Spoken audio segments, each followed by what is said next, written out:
republic for which it stands, one nation, under God, indivisible, with liberty and justice for all. Thank you, Kelly. Thank you, everyone. Olivia, we're all set online? Everything's up and working and running? Awesome job, Brandon. How you like that stuff? It looks better. Very I mean, they can see it too, which is nice. Very good. Agenda review. Any changes or need for alterations to the agenda? Anybody? Hearing none. Comments from Select Board, Town Manager, and citizens. Topics not on the agenda. Select Board, any comments? Go ahead, Dave. I did contact you, and I contacted Brandon, and I did make a phone call to Bill. I mean, a few months ago, as the board knows, we were talking about the 2016 police car, the status of that. So I arranged for that I drove it over to Gene Adams' garage, and he has put it up on the lift. He's driven it. He says there's nothing wrong with it. The mechanics have looked at it. So we were told a far different story from the Ford dealer. So I just wanted to make the board aware that it's going to go up for sale, and I'm going to work out with Brandon or whatever about how we're going to advertise it or do something. But we all know that it's as is, where is. No warranty. And it's still sitting at Gene's, correct? Yes, and I figured that would be it's right near the highway garage, so I figured that might be a good spot rather than for now. Okay. The next one is that recently, and I'm going to apologize ahead of time if I miss somebody, but we lost 2 public servants in the last few weeks, Gloria Valentine and Rod Spalding. And I would ask for a moment of silence on behalf of both of them.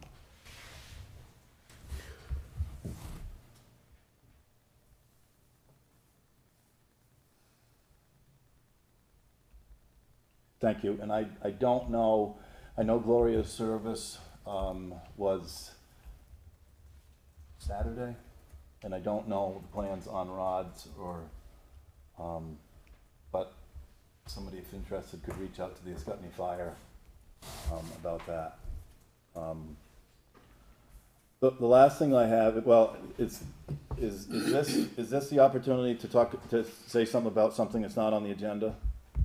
Yes. Yes. Dave, can I just quickly, Ryan, can you hear us?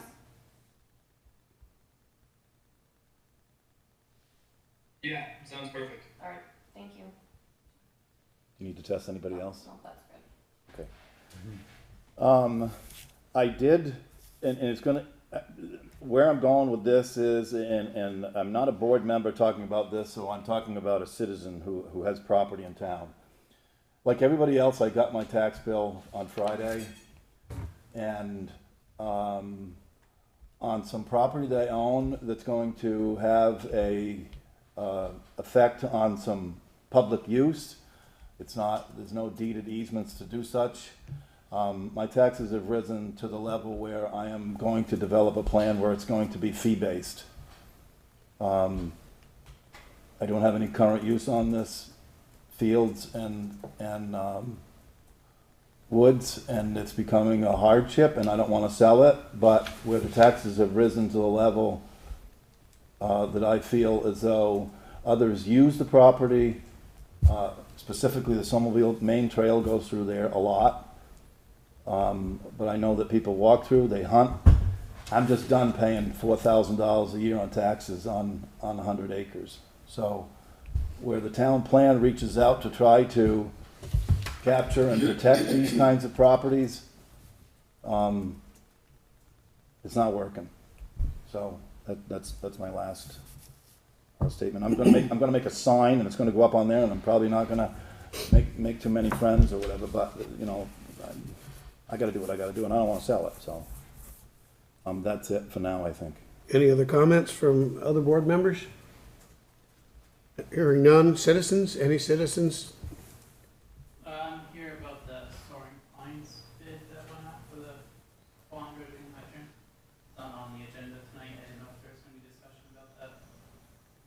It's not on the agenda. I have it on my town manager update. Okay, so there'll be at least some comment from the town manager on it. Okay. Town manager, anything from you at this time? No? Review minutes, previous meetings. Do I hear a motion to approve the minutes of 6/24/24? I move we approve those minutes. Do I hear a second? A second. Motion's made and seconded to approve the minutes, 6/24/24. Any corrections or changes necessary in those minutes?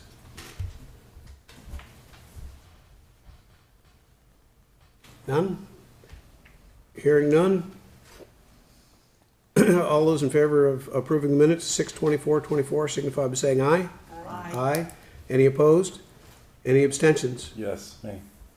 There is one abstention, Dave Fuller. I will just say, Dave, you don't have to abstain. It's okay. But your ability to read and verify a document is pretty well recognized. Thank you for sharing that. I passed? Well, it's not If I get required. an A, Yes, and we're gonna give you a flower in your hair. a flower. I don't have it. She's on the garden club. You have to go to them.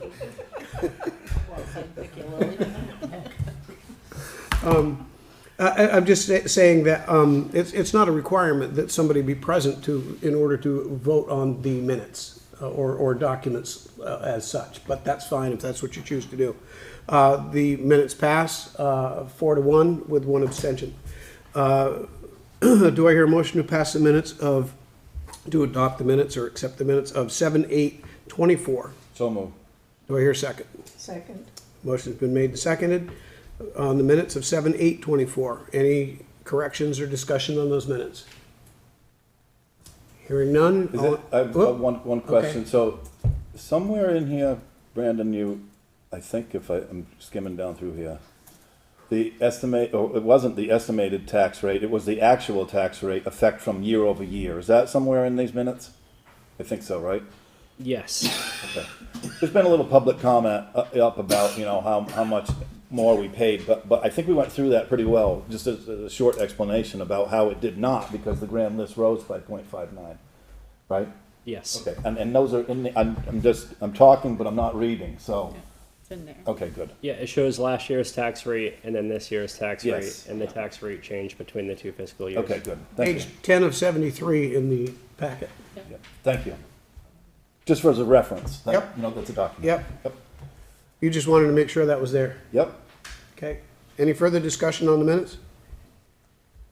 Hearing none, all in favor of the minutes 7/8/24 signify by saying aye. aye. Any opposed? Any abstentions? I'll abstain, even though I know I don't have to. Okay, the motion carries 4-1 with one abstention. Petition to reclassify Old Bow Road. I'm going to let Brandon take this, but we are receiving a petition tonight to it says to reclassify the road, but I read the petition and I don't see that request in the petition. Specifically, do I? Or did I miss it? So at the top of the petition, it says petition to reclassify Old Bow Road from a Class 4 to a Class 3 town road. And that's, Okay. Oh, yeah, okay. Yep. Thank you. Do we have a copy? It's in here somewhere? yeah, if you Okay. scroll past. Couple day pages of, Sorry, yep. So basically, we received a petition from 8 residents, 8 resident signatures. These are either landowners or people that live on the Class 4 section of Old Bow Road. It's attached to this memo, and basically what they're looking for is a turnaround at the end of the road for emergency apparatus and town equipment. Currently, town equipment and emergency vehicles cannot go to the end of the road and turn around, so they turn around before the Class 4 section begins. So at this point, we've received the petition. Per statute, there's a process. We received the petition, and that petition's attachment A. From that point, the select board warns a site examination and a public hearing, and when we hold the site examination, we actually meet on the road, and we view the road, and we look at where the turnaround's being proposed, and then we hold a public hearing, and that's an opportunity for residents to determine whether they're in favor of it or not, and to discuss the petition in more detail. Once the select board sets the public hearing and the site examination notice, which is the notice that's proposed is here, and there's dates and times in here. Obviously, the site examination takes place prior to the public hearing. We send that public notice to all abutters. We also send it to the planning commission. We put it in the newspaper, and we do that certified mail. This way, and they sign for it, and that means notice has been served. Following the public hearing and the site examination, the select board judges, this is the most important part. The select board judges and determines whether the public good, necessity, and convenience of the inhabitants of the municipality require the highway to be laid out, altered, or reclassified as claimed in the petition. So going back to 2006, the select board received a petition to discontinue the Class 4 section of Old Bull Road. And the select board at the time determined that it was not in the public good to discontinue the road. And the select board at the time denied the petition. After that, the select board determines whether pinning the road is necessary. I did contact Deb Daniels, who was the surveyor that surveyed the road back in 2006. We have that surveyor's report along with Exhibit 1 that shows where she laid where the road was laid out. And I'll show you that in just a second here. The select board makes a report of its findings. I draft that report. We discuss it, and the board determines if any changes are needed, and then the select board votes to accept that report, and that report gets filed with the town clerk's office within 60 days after the public hearing closes. So this is the road here, and let me see if I can. So this is Old Bow Road here, and you have the Class 3 section right now that comes up, and it stops about right here. And from that point to the western boundary of I-91 is a Class 4 town road. This road crossed over into Springfield in the past, and then I-91 was built, and we sold 0.6 acres of this road to the state of Vermont for $1. Federal government, wasn't it? Or the federal government, I'm sorry, Mike. And that's where we're at. So we have lots 6, 7, and 8, 5 houses being proposed in that area. And then we have a resident on this smaller piece. Oh, I'm sorry, that's small up there. Make that a little bigger. So we have a resident that lives here, and then we have a resident that lives here, and then we have residents that also abut the Class 4 section of the road, which their signatures are on the petition as well. So that's some general background about it, and this is the proposed public hearing notice. We're proposing that we hold the public hearing on Monday, August 26th at 6:30, and the site examination a couple of weeks before on Thursday, August 15th at 6:30. And what we would do is we would meet right at the beginning of the Class 4 section of Old War Road, and then walk to the end.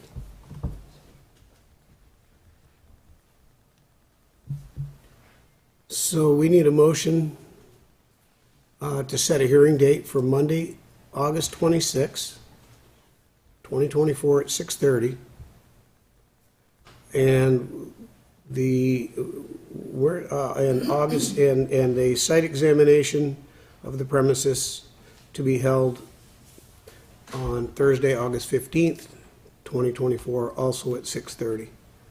That would be on location on Old Bow Road. Do I hear that motion? I can make that motion. Motion's been made. Do I hear a second? Second. Motion's been made and seconded to set the, to notice the public hearing for the reclassification of a town highway. Any discussion on the motion? Dave, go. I think the hearing is premature. The hearing is based on a petition, and the evidence and et cetera that goes along with the reclassification will be dealt with in the hearing. That's the purpose of the hearing, is to listen to the evidence.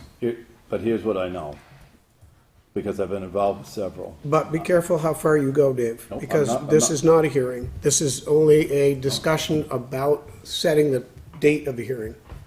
Well, but this has got to do with the purpose, which is a documented Class 4 road section, which is being asked to be upgraded to a Class 3.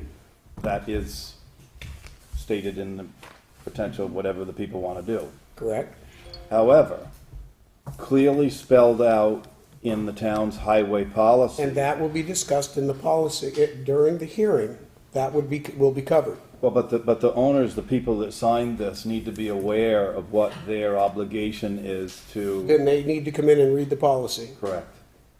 So I don't know, I'm trying to speed up the thing here, but when they all go home and find out that they are responsible to upgrade to meeting with the town Dave, manager. be careful how far you go with this, okay? I'm- This is not a hearing. But I'm using my You're past. you're a experience. judge and you have to be careful what you say, Dave. No, I'm just outlining my past experience with other roads. I've not attended a pre-hearing to find out what people have to do before. The select board, that I was, been here for years, goes out to view the road after the highway department and the town manager have worked with the landowners to make sure that those things have happened. I don't, as a judge, ever recall going out to Drumlin Road, going up to Asa Grout Road. I don't know, there's a few others that I've been involved with upgrading to Class 3, where we go out and try to explain to those persons, as you've just said, we're going to be the ones that sign off officially to as actionable ones. But that's a working relationship that the highway works out, that the emergency services work out, with the town manager works out with those residents along the road, and then we view the final project. That's what I've been involved with. This sounds like we're gonna go visit to, I don't want 5 voices to tell people what they need to do. You're 100% correct. They can read the highway policy and go over it with Ray about what is needed to do that. I want to see the end, I do. The only other thing that I would add to this whole conversation about this is I've tried myself to remove all the names and all of the circumstances. I'd like to know if we have a turnaround because of the Interstate 91 and where the town's history sold that for $1. I'd like to know if there's a turnaround at that point, because from the beginning of Old Bow Road to that point, that would solve kind of whoever decides to turn over the properties on the road and satisfy the turnaround. That would be my question. If you're gonna ask questions regarding a hearing topic, you're gonna have to sit on the other side of the table to do it, because you're a judge in the hearing. And we don't ask questions, we receive evidence and we make a decision based on the evidence provided to us, like a judge. Then I guess I'll drop my questions right now, but I'll add on the agenda where it says other business, because I'd like to find out if all Town 4 roads, and if Old Bow Road has a turnaround at the very end of it. It's just a matter of trying to solve the whole property issue on a road. I think the hearing process will walk us through that adequately. And, you know, I don't know where the decision's gonna end up. I need the evidence first. Well, but think about it, I'm generically, how far you want me to go, but I'll just say this, I really would, because if we have a dead-end road anywhere, a road, that is serviced by either a class 3 or class 4, it does require a turnaround. So rather than have, 14 like along the way, like this one's being proposed, I guess, at the end of a 3 and then the beginning of a 4, that's a little sticky, but I don't think that's what's being proposed. you don't? No, if I heard what you just said, but I don't want to get into a discussion about it. This is not the hearing. The item on the agenda Yeah. is to set a hearing date and a site visit so that we understand what we're looking at and what's going on. And yes, you're right, as I pointed out, and you pointed out, there are requirements that are in policy. That is up to the landowners to understand. But the petition requests a hearing for the purpose of possibly changing a road, reclassifying a road. That's what we're dealing with tonight.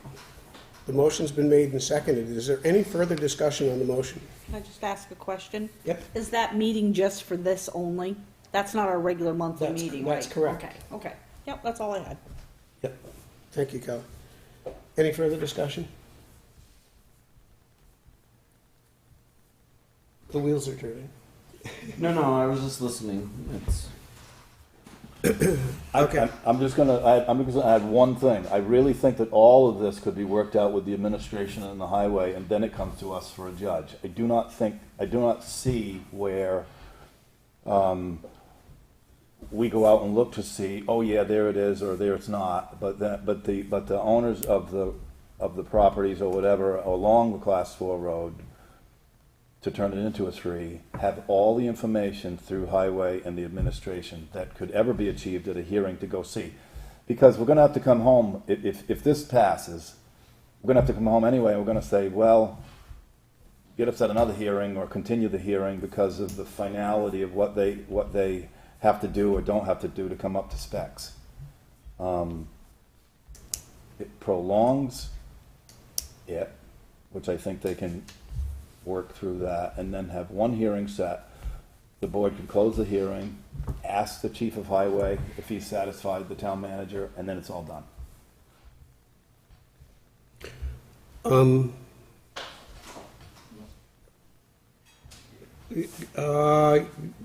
Yes.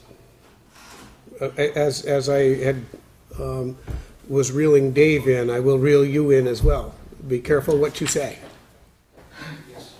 We're not discussing the road, only the issue in the petition. I was just gonna mention to Dave, Mr. Fuller, to my knowledge, there's no turnaround at the end of that Class 4 road right now. And that was primarily what I was looking to do, was get a turnaround for the town so we can get fire apparatus or town highway or whatever. But to my belief, from T66, the beginning, all the way to the interstate, there's no place to turn around a fire truck.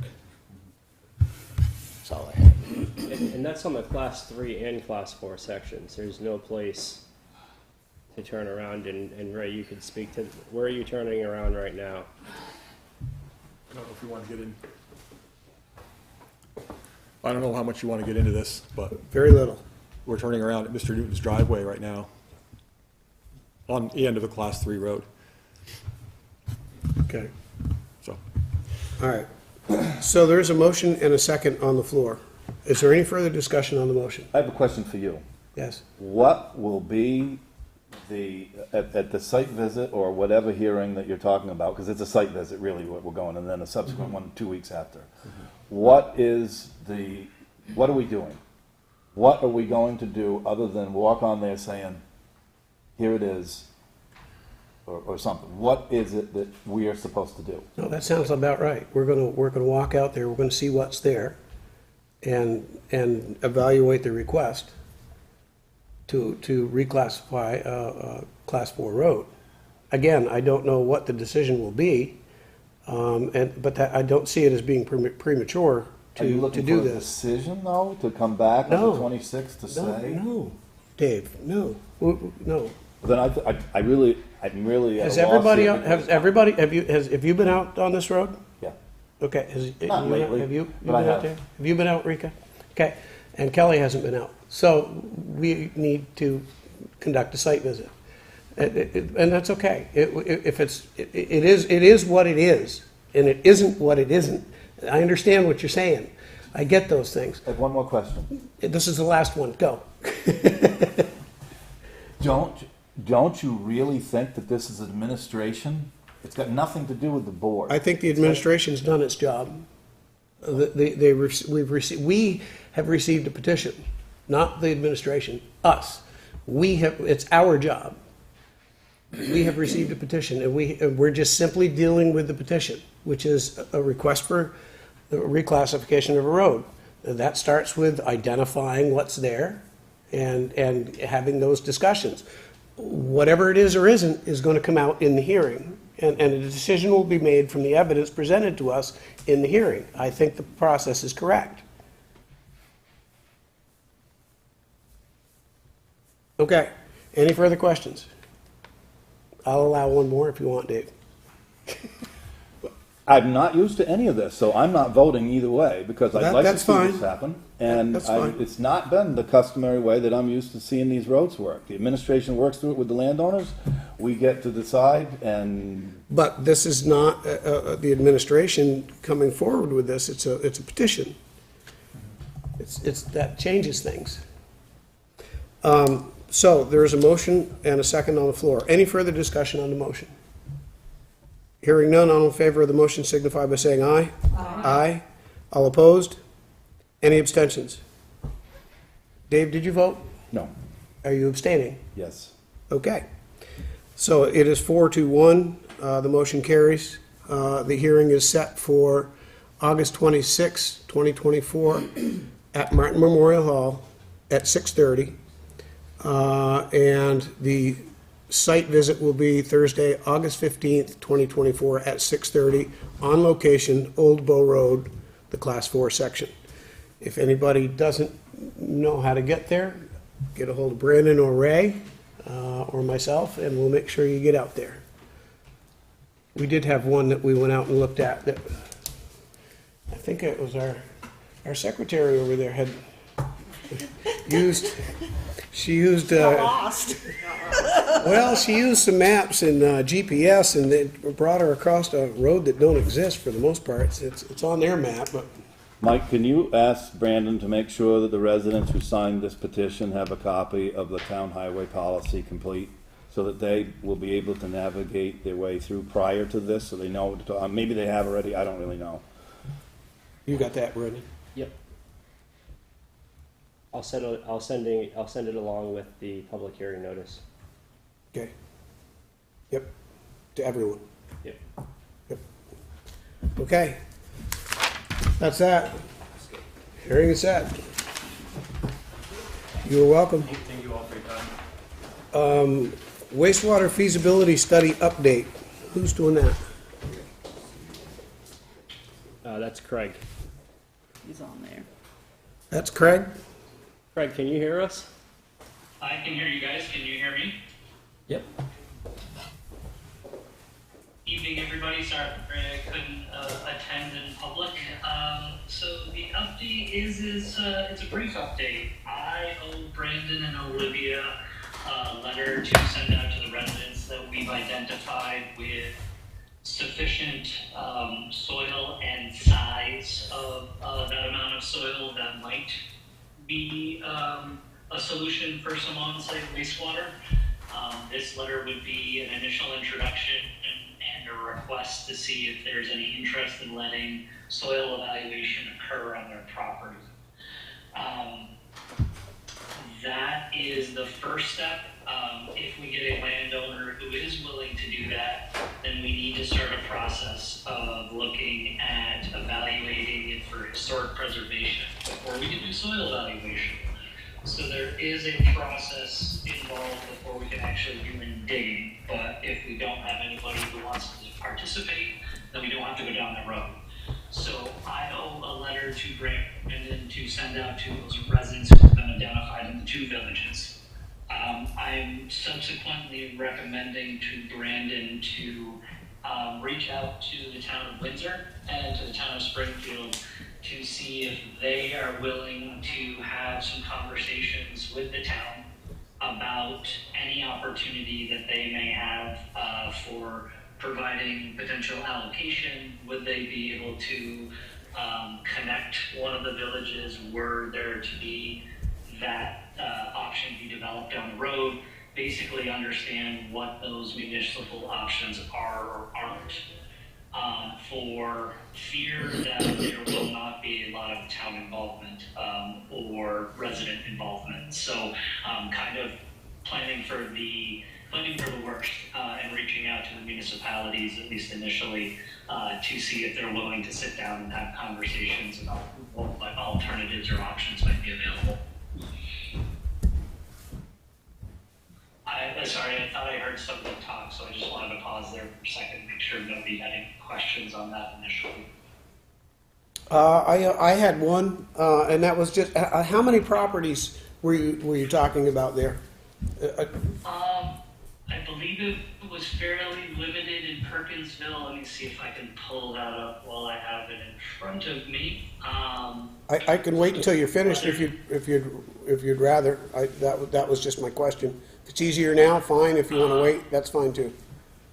I can look for that as I continue to talk, because the update won't go much further beyond that. Okay. The other portion of the update is I have reached out to DEC to try to get comments or to re-engage them in moving forward with some of the development of the PER after we've identified how many landowners aren't interested in participating. So let's see. So that is the update. Let's see here. I'm looking for the landowners.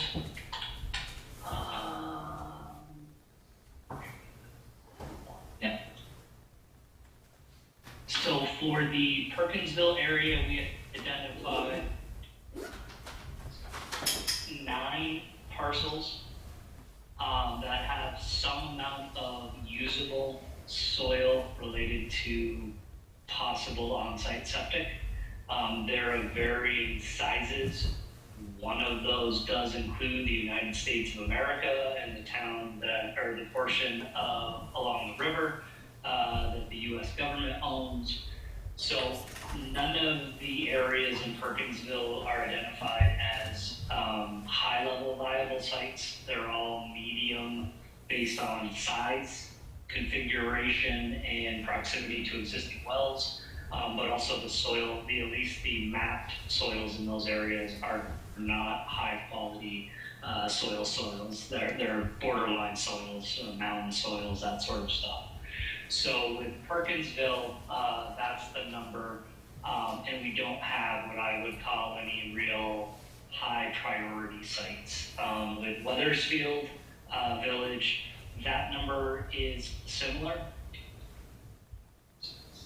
We've identified 9 users, but there are certainly some parcels along the Connecticut that have subsequent size and are what I would call higher value soils for this purpose, where a village type option could be feasible, assuming that the landowner would want to participate.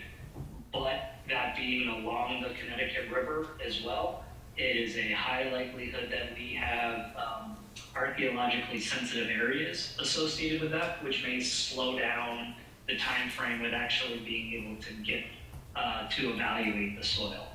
And that is more of a product of the funding that you guys are using for it than needing the archaeologist to clear it before we can say whether it's suitable for septic purposes or for on-site wastewater disposal purposes.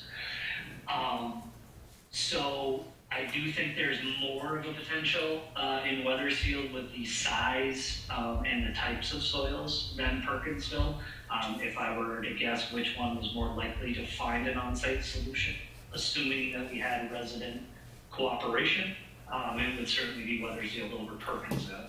But that said, I think it is good due diligence to speak to both of the neighboring towns to see what options, if any, are available. I will not be surprised if Brandon receives word from one or both municipalities that they do have allocations, but that those allocations are reserved for things that they are doing and they're not really available to the town.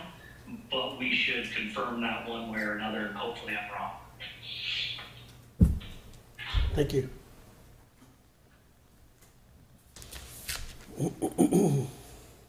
Any questions? Is Craig with Mark? I don't know who he is. What's the company Craig is with? MSK Engineering. It started off with Otter Creek Engineering, and then Craig moved over to MSK, so we transferred the project over to MSK to start and finish the project with the same engineer. Got it. Any questions from anybody? What is the next timetable of your report? That is going to be dependent on reaching back out to WID and Emily Hackett. Last time I recall, they owed us comments on what we had previously provided them, which was referred to as the 30% document, and that outlines need and kind of the process that you guys are going to follow. So we need them to kind of approve or comment on that section and move us to 60%. And that's as much to make sure that you guys are getting reimbursed for services as you are paying for them. There's a review process related to that. So really the next step is getting Emily to agree with where we are in the process, and then setting a schedule once we've heard back from residents and from the municipality. So I would hope to provide another substantial update in the next month to 6 weeks, or whenever the next board meeting falls subsequent to that. Brandon, who's the contact for Emily here? Olivia and Craig. Okay. Yep, so I will reach out to Yeah. her and I will copy Olivia and Craig? Brandon on it as These well. two. Yeah. And who's Emily? Yeah. Hackett. She's the contact at the state of Vermont that oversees this funding. But she hasn't responded back to the 30% report yet.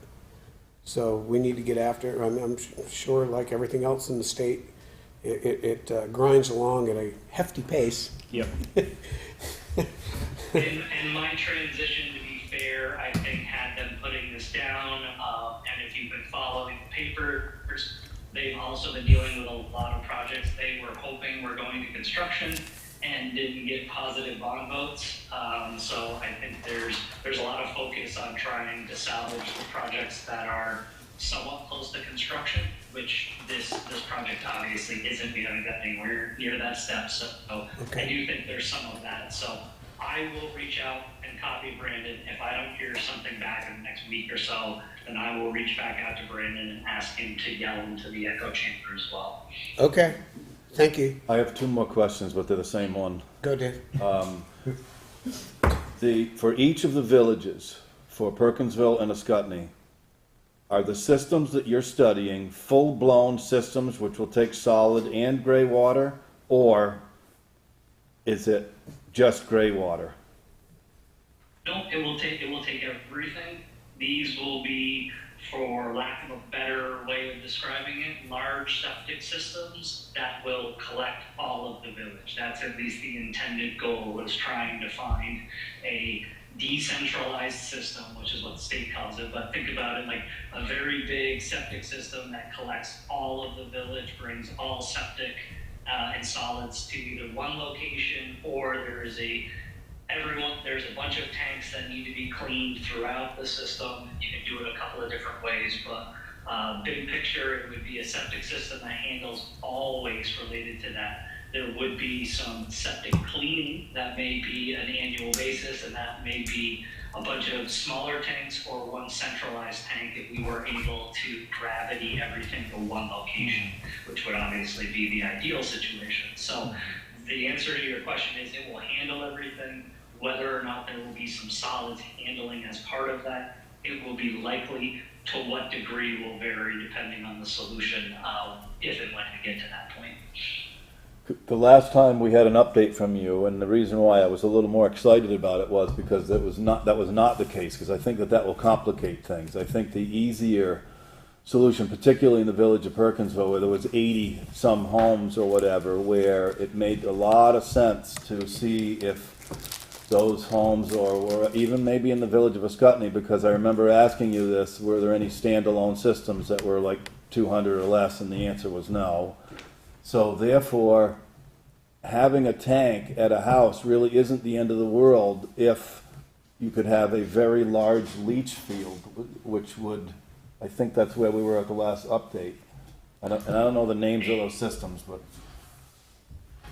And those are called step systems, and that is an option. So some locations, what you can have is everybody has their own individual tank, and then you are pumping essentially gray water, for lack of a better term, but just dealing with that. But the solids would still have to be cleaned out of the septic tank. Now, you could choose to have that be an individual's cost that they're associated with or part of the system. Those are all things you guys would have to work out about how you would want your system developed, how you demarcate who's responsible for what. Those are all future topics if and when we get to a point where we have a large disposal area that we have, third-party cooperation with, because the town doesn't own any land. And so once we have a place to get rid of it, then we start working upstream and having those conversations about whether or not we collect everything to one large tank and deal with it that way, or have individual septic tanks and the pros and cons of doing it that way. Those will all be future conversations. We don't want to waste anybody's time until we have a disposal area of a size that is worth that conversation. But more importantly, a landowner who is willing to partner with the town in this discussion and kind of working this through. Because if we don't have a place to dispose of it and to bring it all to, the rest of that conversation really is irrelevant as to what you could do. Because there are certainly a lot of options. But we want to focus on trying to find a disposal area first, and then we can work our way back upstream and have those conversations because they are specific. What works in Weathersfield may not be appropriate for Perkinsville and vice versa, because you have two distinct villages with two distinct sorts of needs. So those are very specific once you get to, yes, we have somewhere to get rid of the effluent once we've gotten solids out of it. Now let's work our way upstream and say what is most appropriate for this particular village and the challenges that they may or may not have in this type of system, or the types of systems we're thinking about. Any more questions? You all set, Brandon? I'm all set. You all set? Yeah, I just want to Okay. bring something up, but it's not relevant to what Craig has been working on specifically. I've been just starting some research. Let me go back. Many years ago, it's basically what I'd be talking about is sort of an alternative for both collection and treatment. Many years ago, there was a fellow on the Cape named John Todd, Cape Cod, who had a research institute, and one of the processes they developed was a wastewater treatment facility that was basically a man-made marsh that was undercover, and the waste that came out of that system was not potable water, but it was clean enough to be released. Anyway, John ended up at UVM. I suspect he's retired because he's older than I am. That system is actually in use, and we could make a tour up to see it. At one of the rest areas, I believe on 89 in Vermont, the Veterans something, the rest area is built on ledge. There was no place to deal with that septic system. I think they get something on the order of 80,000 uses a year, and the system apparently has worked admirably for years. So the So- question is whether there's even an alternative to the traditional system. And that would be a question for Craig. So, So I'm actually familiar with the system that you're talking about. That was approved as an alternative and innovative system. They call that like a living septic system, I think is the term they refer to for that. To answer your question, yes, alternative and innovative systems are in the toolkit of potential options to review. You see a lot of things like drift dispersal and kind of pre-treatment systems that are also kind of in that tool. So yes, it's not just finding a piece of property that's big enough. It's can we find a piece of property that has some amount of space and a willing landowner, and then working our way backwards to say, okay, if it's not as big as just building a typical septic system and we need to do some pre-treatment or think outside the box a little bit, those are options on the table. But as everybody knows, the more you get innovative, the more expensive things get. So there's a sliding scale related to that as well, and it becomes a very localized decision as to whether people really want this at the cost that it may come if we have to get innovative related to that. So, hopefully we can find the simplest solution, a big pile of sand that nobody has any other use for. That's ideal. Certainly any area along the river is ideal. It just comes with the caveats related to archaeological review and the time that they'll slow that stuff down related to that. But yes, certainly any alternative or innovative system is on the table.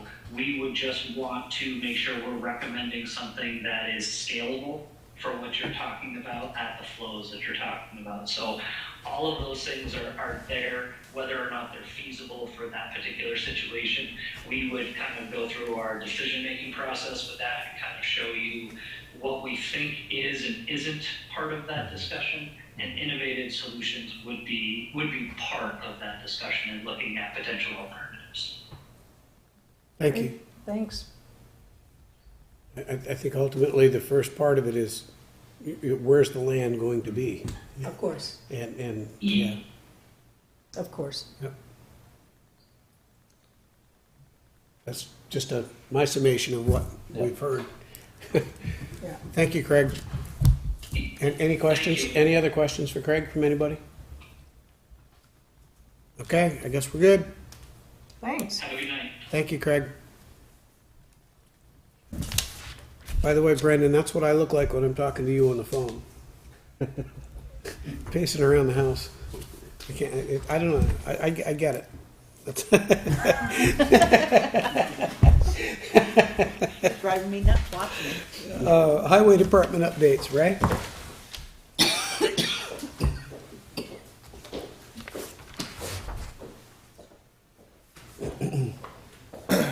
Hello. Ray. Just a quick update. The Scotty Basin Bridge deck is down. It's been mortared up, and the construction is supposed to be done sometime the first week or so of August, depending on when they can get the paving and whatnot done. We also have our roadside mowing. It's been completed. It was finished last week. They moved out last week. That went fairly well. They keep coming earlier, which is good. We're higher on the list, so they're trying to get us further up on the list to get completed. We've been out doing some ditching. We did receive our new excavator on the 27th of June, 27th or 28th of June. We have 2 people that are training in it to use it. A third is reading the instruction manual, and we'll get him in when these guys are comfortable and we get caught up. Right now, we're a little bit behind because we weren't using the backhoe very much this spring because of its condition. It's going fairly well. There is some things that you need to learn, obviously, with any piece of equipment. They're learning them quickly. If you lock the axle, you need to unlock the axle before you drive because it'll keep that wheel cocked up and you lose traction. Just simple things like that. Seems to be working fairly well. They like it. It's quiet. It's pretty good on fuel.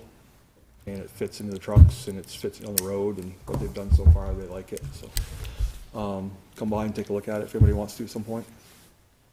And do you guys have any questions on anything in the highway department related for me? I think at the last meeting, I know I missed the last one, but you also brought up a wing wall on a bridge. It was Yes, getting- I didn't know if we're gonna bring that up under this or bring it up under, Yeah, you can. okay, thank you. We had the wing wall on the Little Scutney Bridge that's caving in. We didn't realize how bad the undercut was until a surveyor got in there and actually did a animated draft of the whole site, like a survey. He just completed that about a month ago. The wing wall is listing in, it's barely held up with a few rocks here and there, and the footing is way narrower than what was anticipated. So it needs to be replaced in order to fix the flood damage from July 10th. We thought it was gonna be between 80 and 100,000, conservatively. I mean, we kinda added at the high end. All on us. I've been talking with FEMA for the last 3 weeks. I meet with them once a week, and I tried a mitigation, and we didn't have enough money to do that. They only allow you 100% of what you're already spending for fixing the repair. It was suggested to do a site visit so they can look at the wing wall and change the scope of work on the whole project. So hopefully after August 6th, we'll get an answer, and maybe this project will be covered by FEMA entirely, except for our share. We won't know until August 6th.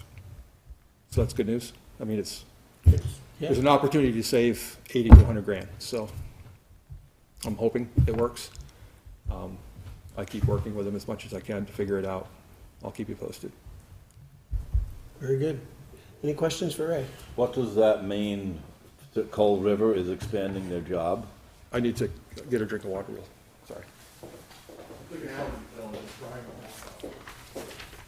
It's okay, take your time, Ray, it's all right.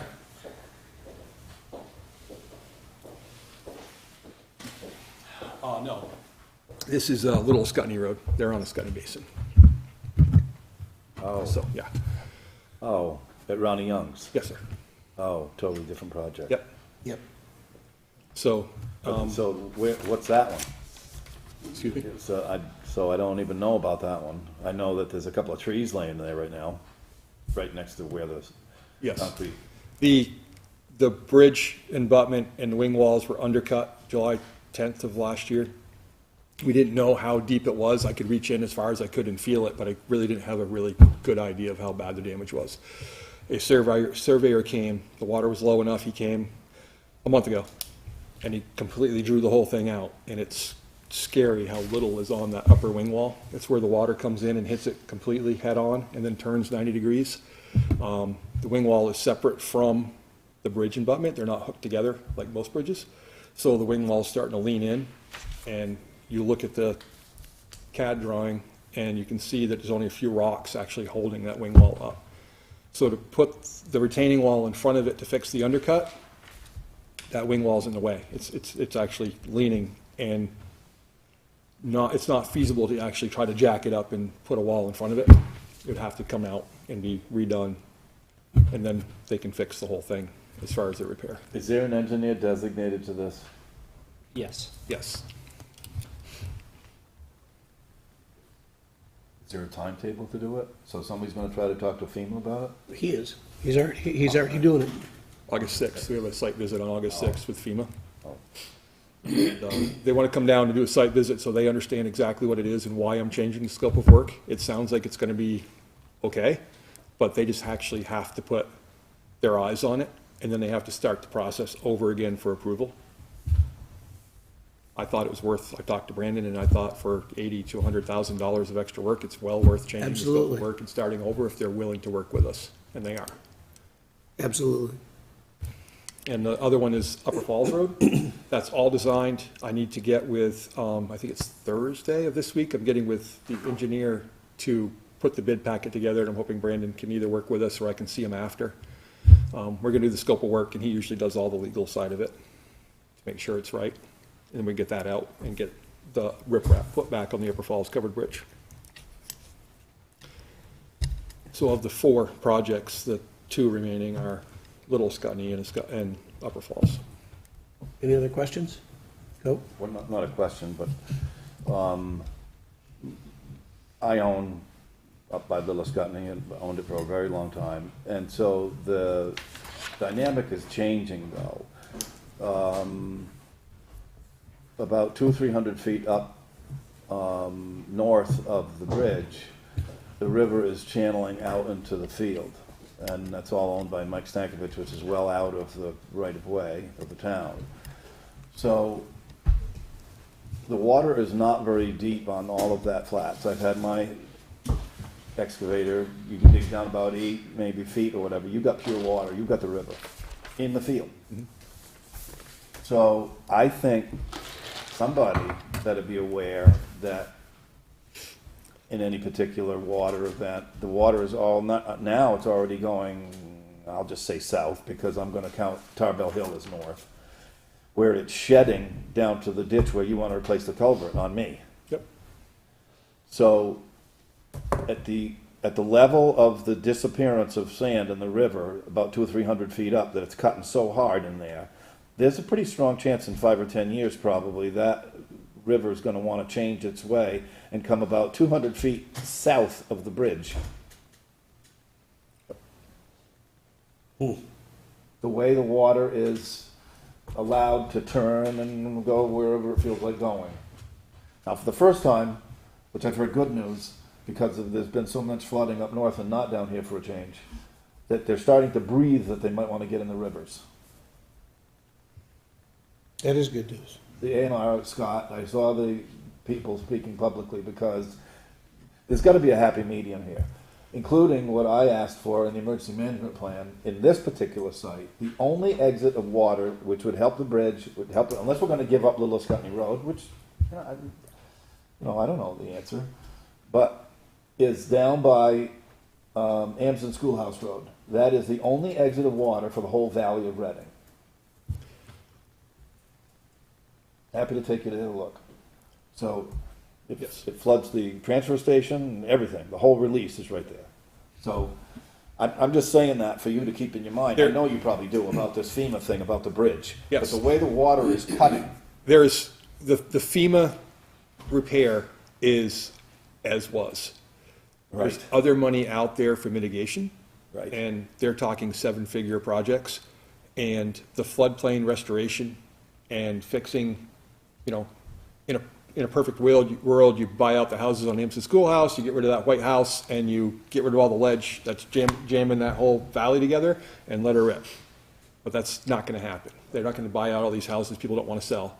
But they can do a whole study and figure out, Reading's already working on it, from where the folks built the retaining wall on their property Halls. in downtown. Yes. All the way down through, in the 70s, they built banks, really high banks, to keep the river in the channel, and it's failing, and that's why that field washed out at the bottom. That's supposed to be a floodplain. The water's supposed to jump out and go and slow down. There's money available for that, and it's in our hazard mitigation plan to evaluate the entire floodplain in that area because of flooding and what you brought up. Now I'll give you a thing that works. Somebody, I don't know whether you were employed down there when he was alive, but Don Gurney. Yep. They put riprap on my property, on the Branch Brook North, 1 year through Farm Service Agency. And they're very good at it because they put it not up on the banks, but they put it on the strongest current, which is down what he called was the toe. Right. That's still there after 25 years, and there's no caving in of the bank. And it's like a science you have to figure out. If you put rock here, it's going to bounce the river over here. You don't want to, cause it to go somewhere else, and that's all part of that study. It would be open-ended to work with private landowners as well as the town, because like you said, it's out of our area. We can't go up there and do it. But you as a homeowner or Stankovich as a landowner can apply with it, and we can apply together for grants to figure out what to do to fix it. Similar to what Gia Mateo did through NRCS. Yes.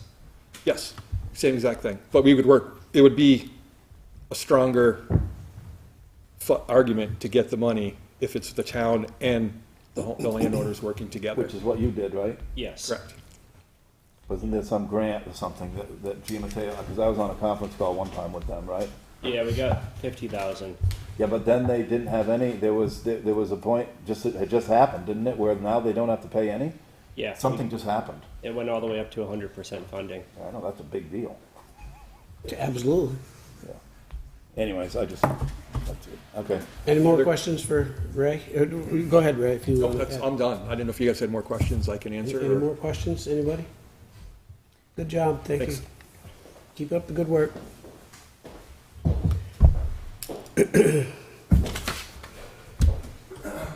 Golden Ridge Road Project. I think you're back up. Take your cup with you. You want me to fill that, you want me to fill that for you? No, it's all right. You sure? Just lay off the Benadryl. So we put out a RFQ per your request at the last meeting. This is a ditching project with a grant for grants and aid. This is one of those projects that they give you X amount of dollars and you have to tell them an initial starting point, but you can, if you get the work done and have money left over and you still have time, you can add more projects, kind of like Golden Ridge was last year. Mountain View was a Better Roads grant, and I think I know Timmy did that one. That was a set. You have these 4 segments. You're not going to add any more. This is all you can do. And then Golden Ridge, I had 2 grants at the same time. One of them was set just for the culverts, the 3-foot culverts, and the other one was all the ditching. So we ended up, instead of doing 4 segments, we did 18. So we're trying to get an excavator to give us a hand. We can give them 3 guys. 2 guys can keep on grading and chloriding, and 3 guys can run trucks and install culverts and work with the excavator. So we had one response. I had one person I thought was going to bid, and they didn't turn in a bid. They had a couple questions about it, and they didn't turn in a quote, RFQ. Sorry, it's not a bid.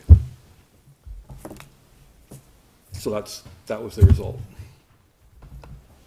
One thing I do in the future I'm going to tweak is I'm still working on RFQs and bids. This one had said a minimum requirement. I think it should say preferred equipment. The minimum should be focused on the bucket size, not the excavator size. That was kind of an oversight on my part, because I did realize after talking to the other vendor that, you know, a 20-ton machine or an 18-ton machine could still fit a 0.75 cubic yard digging bucket. So I put in 24-ton, and it should have been like 20-ton. So, or just the bucket. Oh, thank you. Or just the bucket sizes. So hopefully that didn't have a negative impact. But anyway, that's. I ate them all. Okay. Sorry. I guess we need to. My apologies. I Thank you. wanted to take care of Ray there. So, recommendation to move to award Golden Ridge project to Daniel Lesnick. Do I hear a motion?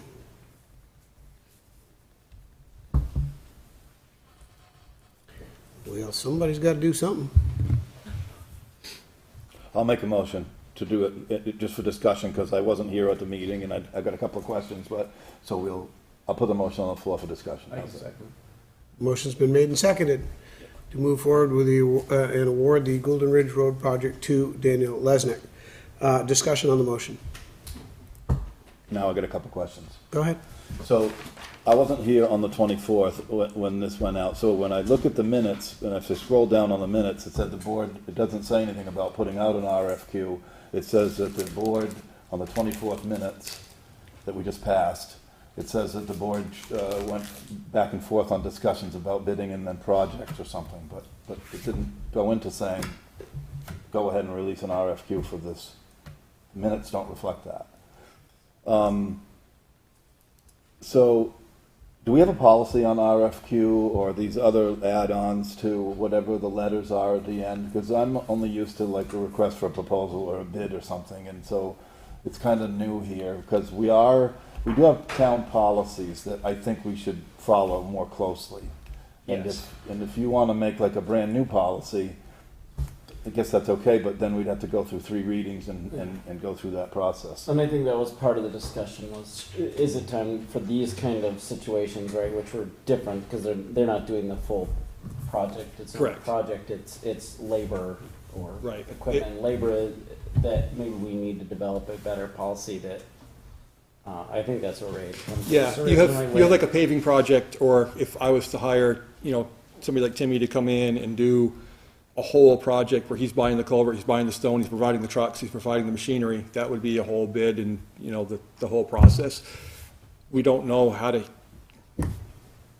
what's the best way to hire just a piece of equipment. If I need a dozer to strip the bow pit, or if I need, we don't really have that. And it was discussed about, they're not comfortable with just hiring somebody, they wanted at least 3 quotes. And that's where we came up with the RFQ. Well, I want to stay focused on this particular one.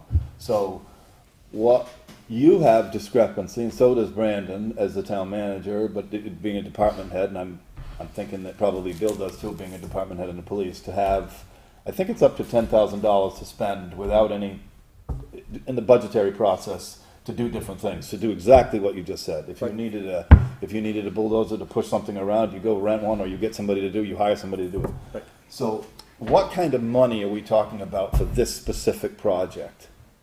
The total grant is 30, but we're buying all the stone, we're buying all the gravel. When you say we now, the town? Okay. We buy it and we get reimbursed. Okay. Our trucks and our labor is not reimbursable, but you get credit up to 10% of the project, or 20%, whatever they tell you to do for a match. So if my dump trucks get $10,000 worth of work, let's say $100,000 grant, I'd have to have $20,000 worth of labor in kind to have our match and not have it cost the town anything. This grant, I can use all the trucks and stuff for that, so we buy everything. We provide everything, and whoever gets the project comes in and digs. But I'm trying to help you. So on this, I don't want to get into other projects. I just want to talk about this one. So this one, the grant is $30,000. Right. What is the amount of money that you estimate is going to be given to the vendor? So $180 an hour, and his estimation was anywhere from 40 to 60 hours. So it's under your purview as a department head to make a decision to hire somebody. If it's under 10,000, I'm trying to be really transparent and open, because if it comes up, if I'm digging along and I can add on more work and it's going to be 15 grand, what do I do then?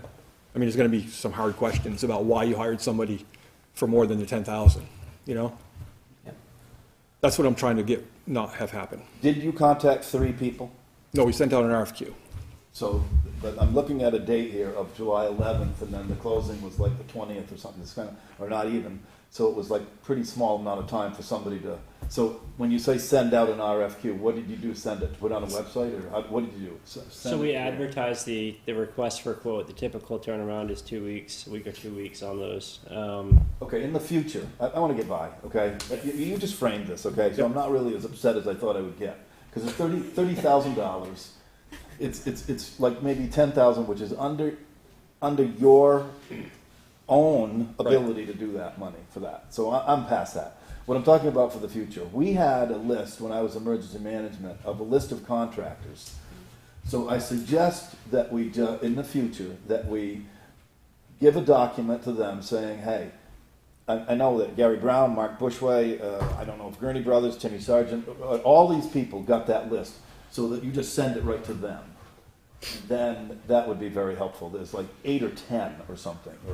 So, but I'm ready. I would like to annually send out a request for pricing where it's open for everybody, and they tell me what they have for equipment, and they send in their insurance information with all their rates. They get on a call list.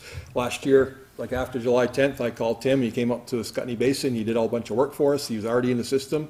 It works great. But if he wasn't available, I don't have a list. But here's the problem. Or they're not in the system yet. Yeah, but I'm giving you just some friendly advice. So here's the problem with that. From time to time, depending on economic things of contractors, sometimes they're really flooded with work, and then other times they're not. Right. And so they, like all of us, I mean, if somebody comes to me and says that they want to buy 1,000 bales of hay, the chances are pretty good that I'm going to give them a better deal than they would if somebody wants to buy 1 bale of hay. Right. So the contractors do that. So I'd hate to nail them in on a one price at one time event.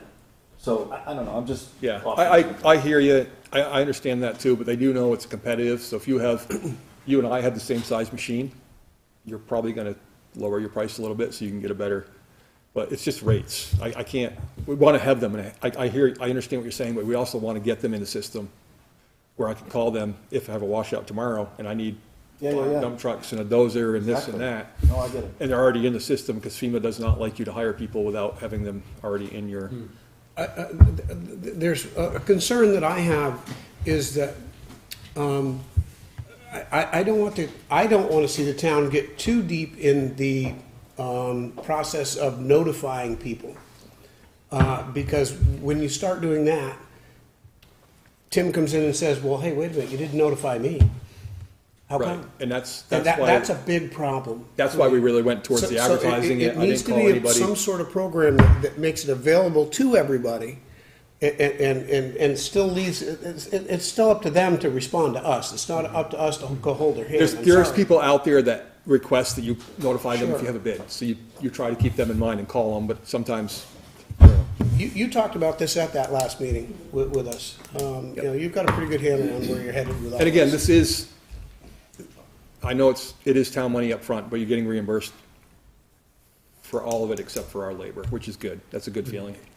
And the other thing that happens with this is, because it's a grant and you have applied for a certain project size, I think last year on the same road, you got extra miles done because you completed the work that was the original grants, and there was still money left. And you contacted the state and you were able to go X number of. In that project, we Hence actually had more. 2 excavators. One was putting in 3-foot culverts, and the other one was digging out the ditches and putting in stone. So we got more Had out of. enough people to do So that. we got more out of the money that was given to us in this grant. Right. And got more work done. That's efficient, that's, Right. you know, that's the thing to do. The other side of it for me is, the only part of it that's tax dollars is the labor and trucks that we already own. Correct. It's not an additional dollar amount added to the Right. budget that comes out of the taxpayer's pocket.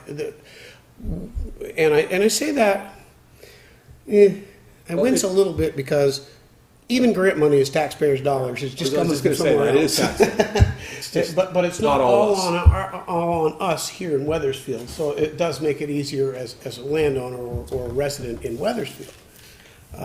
Anyway, thank you, Ray. Any other questions for And Ray on if this? you, in the future, like we said at the last meeting, if you have input on how to handle hiring people, coming up with a list, like Dave had some good ideas there about, if you get a locked in for a price, you can't get a discount type thing, let us know so we can come up together with a policy going forward on how to handle these and do it fairly. I was just going to Everybody- suggest that you work on. Like if you have a call list, if I call you and you say, no, I can't make it, then I call Dave and he said, yes, I can, then you get moved back on the call list. Dave is our expert board policy individual. Okay. So Dave should I'm participate. gonna reel you in, Mr. Chairman. We are way off. I this am motion. too, I'm sorry. We are way off this motion. What's this? Any further discussion? Okay, there is a motion on the floor. The motion is to award the Golden Ridge project to Daniel Lesnick. Are there numbers associated with this that need to be stated, Ray? Or I is don't believe so. it's pretty much I'm not just, going to exceed the grant, It's the so. bid, no, the bid sheet. So, yes, you're correct. And I made the motion, so I'd like that in there. Okay, go. So whatever it says here in this package, it said, there's a bid sheet and the way he responded.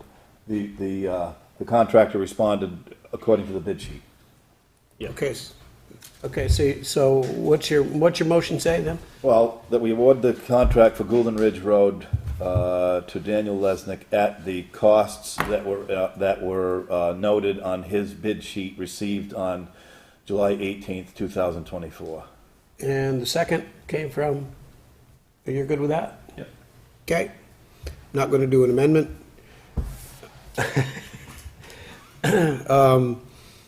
The motion and the second carries and is, any other discussion on the motion? Hearing none, all in favor of the motion signify by saying aye. Whoop, whoop, whoop, whoop. Ray already mentioned it, but as a citizen, business owner and taxpayer, next time, is the answer is that preferred equipment or required equipment? Because I understand the the sizes, and I understand all that works, but you might have something that might be a little bit smaller, a little bit cheaper, may take longer, but the end result is gonna be the same. So like instead of the preferred, maybe, or instead of required equipment per se, preferred equipment would Yep. be a better choice of words. And then, you know, that opens it up more, but then you have to draw the line somewhere as far as like a mini. You don't want, like, you're showing up with a mini excavator, but you have the bucket sizes, I think is what we need to focus on. It's like certain bucket sizes, but the weight of the machine, if they get a 15,000-pound machine and they can handle that size bucket, so be it. Well, I understand what Tim is saying. Yep. But if it adds more time and it adds and that translates into a greater cost, then the choice on the bid's probably gonna go to the lesser anyway. It's tough because it's by the hour. And That's nobody correct. knows the hours. That's correct, So and that's it's, the tough part. It was the same when I bid on Mountain View Road last spring. The Golden Ridge job didn't go out to bid, but that, when you bid on something by the hour, as a taxpayer, I like that because I agree, you get the most out of your dollar, the contractor's not making money. As a business owner, it's tough because you don't know. There's a very big unknown. So like, here we're talking 180 and 160 an hour for two different size machines. What if you did it for 130 and it took you 4 more hours or 10 more hours, but nobody knows how many hours it's going to take? So that is, I don't know what the right answer is, but it's Right. tough. I see what Tough you're saying. situation. It's an open scope. Typically, when it's not a grant, if we're hiring somebody to come in and do ditching for the whole project or for a project, we would Yep. have really specific and say, what's gonna cost you to do from here to here? The job. Correct. Yeah, But with the exactly. grant and having that price tag looming, you're trying to get, like, if Tim gets to this point and this grant allows me to add more, I scramble and get more work lined up. If he's able to, you know, he might have a time schedule and say, I'm done, 2 weeks is what I told you, and I'm on to my next job. Yeah. So you have to work with him on that too. But in general, yes, that's the way you should do it, is by the project. There is a motion on the floor. Any further comments? Any further discussion from the board? All those in favor of the motion signify by saying aye. Aye. Aye. Any opposed? Any abstentions? The motion carries. It's unanimous. You are welcome. Thank you. Naming waterways discussion. Hold it. You skipped one. You missed one. I'm sorry. I had already checked that. For some reason, I drew the line already. Highway Department generator. Thank you. I only have one question before Ray went back up. He doesn't need to be here, though. I mean, this has been long-standing. We've been trying to do this for a few years. Where's the money coming from, Brandon? We're looking to see if we can get some ARPA funds to do the project. It's been on the ARPA funds list for a while. So the answer You're still up. is... Okay, so, I don't know why I still get them, but I do. And so you were able to navigate your way through here, this building, and then we kind of made the decision to put a generator here, and then you were able to make some grant retroactive or something to fit that in. So I keep getting emails from Department of Homeland Security that probably is not a bad idea to maybe to apply for a generator at the highway or something like that for emergency services. I get this thing all the time for like quarterly deadlines. Do you want to do it again, or what do you want to do? So, where did you get this number from? Did you solicit I'm gonna let proposals? Ray answer that question. So the initial number we had gotten was over 40,000 from the people that put this generator in. Suzanne actually had a price quote for a generator at her house, and she told the guy that did that to come down, asked him to come down and give us a quote, and he gave us a bid proposal for the okay. shop. Okay. And that's where it came in at. It's Okay. two different options. Roll. So we didn't, So all I want to do is, I'm gonna make a motion here in 5 seconds, but, so the one here went through the process and it ended up being about 40 grand, right? Correct. right outside here. Yes. And it's LP gas. Yes. Was that installed? Yes. Is this installed? Correct. We'd have to put the pad, we're gonna put the pad down. It's only a small, Somebody's gonna run a diesel, some kind of a 32-gallon tank somewhere next to it or something? nope, it's got a tank on it. It's a single contained unit How are you gonna put fuel in that? with our fuel from the fuel tank, because the power's working and we can fill it back up. But 32 hours should run for a couple days. 32 gallons should run for at least 48 hours. What is the distance between what you're talking about? Across the yard, it's a few hundred feet. Oh, no, I'd put fuel in my tank in the pickup, Oh, and I'll just go over and fill 50 it. gallons. Yeah. There you go, okay. I'm making a motion that we waive the purchasing policy, okay? I want to be really clear about this, because it's over the $10,000. And that we listen to the highway and the administration, and we purchase the Generac 20,000 standby generator diesel for at a cost not to exceed $21,750 installed.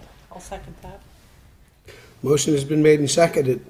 The motion includes waiving the policy, the purchasing policy, and the purchase of a generator for the highway garage.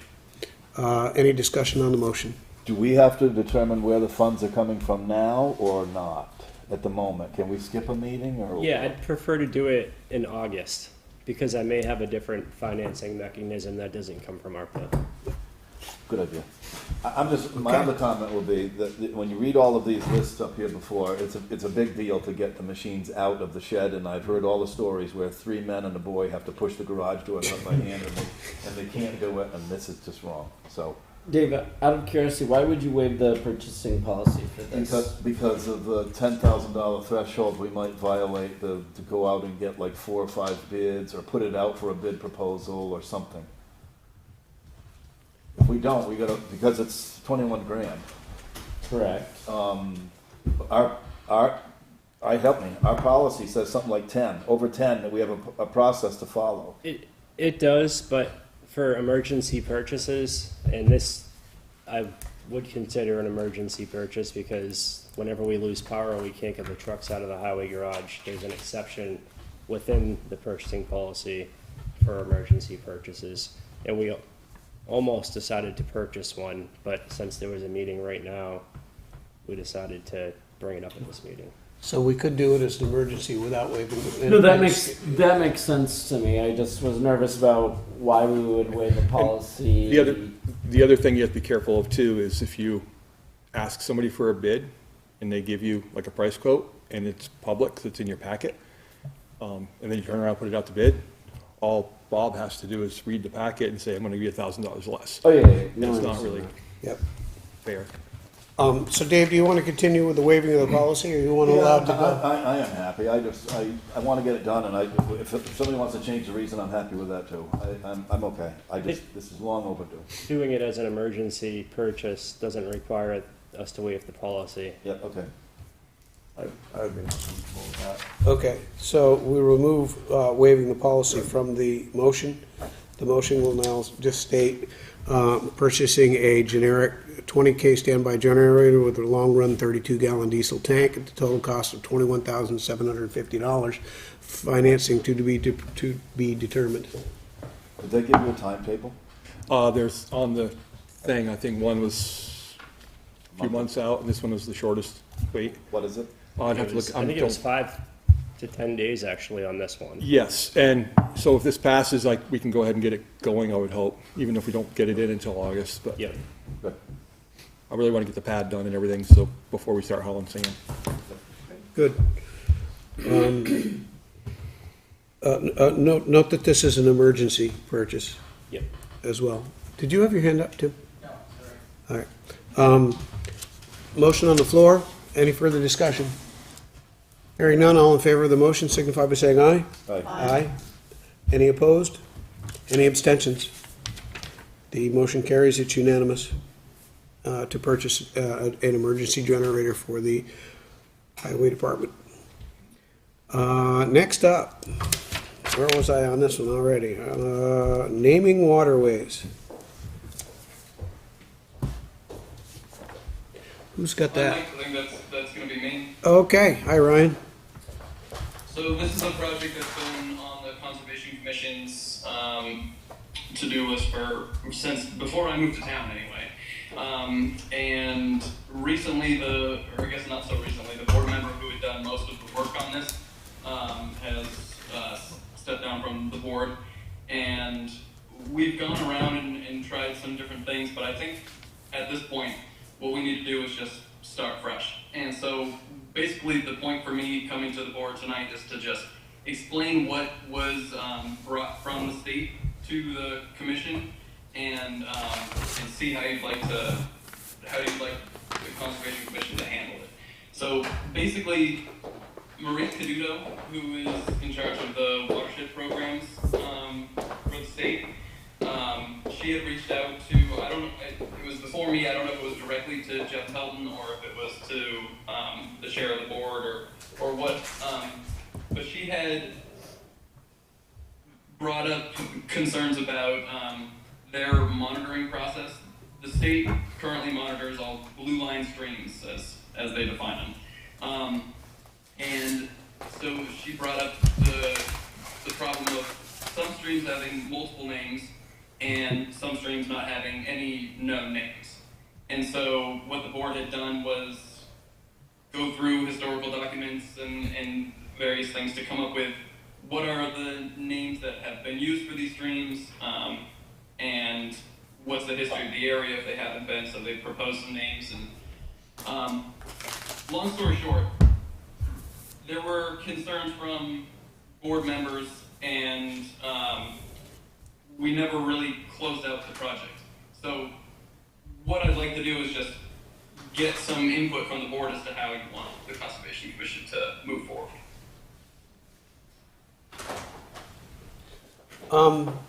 The statement blue line streams, what does that mean? So blue line stream is how it's mapped by the state. And I'm not sure exactly what their criteria is for having it designated as a blue line stream. I believe they're generally perennial streams, meaning they're fed by groundwater rather than stormwater. They flow generally all year. And I would imagine it has something to do with the watershed size that feeds into it. But basically, those are all predetermined. I don't know if it's a state level or if that might even be federal, where they make that designation. And you can see them, the best resource that I've come across is the USGS topo maps. They show all blue line streams. Any questions from the board? I'm curious what the scope of the issue is in Weathersfield. Like, how many streams are we talking about where we have multiple names or are unnamed? So I think, I don't have the whole report in front of me, but it was somewhere around 20 streams maybe. And it was a mix of, I think there was probably around 5 streams that didn't have any name, and the rest were multiple or conflicting. My numbers could be off on that. It's all in the report that was written up. I'm not that familiar with the report, but basically because the board member who was most involved is no longer around, I've kind of picked it up and starting fresh. Any other questions? Dave? I've seen the map you're referring to, Ryan, but quite honestly, some of those lines that are in there are a result of man-made water directing. In other words, ponds, overflow from ponds that actually channel down to the lowest common area, which so I'm not sure that all of those lines are natural occurring in the middle of the woods somewhere where there's a low thing that's happening. The other thing that I would say is I'd like to see whatever information, I don't have it either, what was, so that if you could gather that up and pass that along. And I know, Mike, you and I have had conversations before, and I've lived in my place for a very long time, and there are other things that actually occur. I've got a big problem with beavers right now.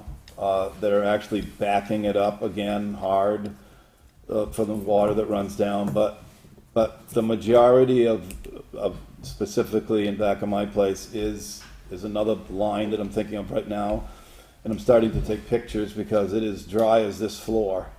So there are times where it's not annual. A continuous flow of water, or whatever the definitions were. I'd like to see whatever the definitions.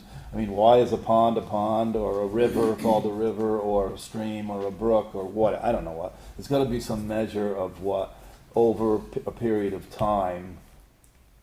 I think you said to me once, before you put your shop up, there was something going on with seasonal, which means like snow runoff or whatever. So sure, 6 months of the year you have a lot, and then all of a sudden you have nothing. So I was going through an Act 250 hearing, and a seasonal stream across my property was called a brook or a stream, and no, you can't build there. It was right kind of like through where I was. What that was a old skidder road from like 20 years earlier. It just happened because the skidder went through there and dragging trees down through, it made a valley, and that's where water was going. And Jay McManamy was sent out from Agency of Natural Resources to make a determination on whether that was a stream or not. And April Hensel was the district coordinator.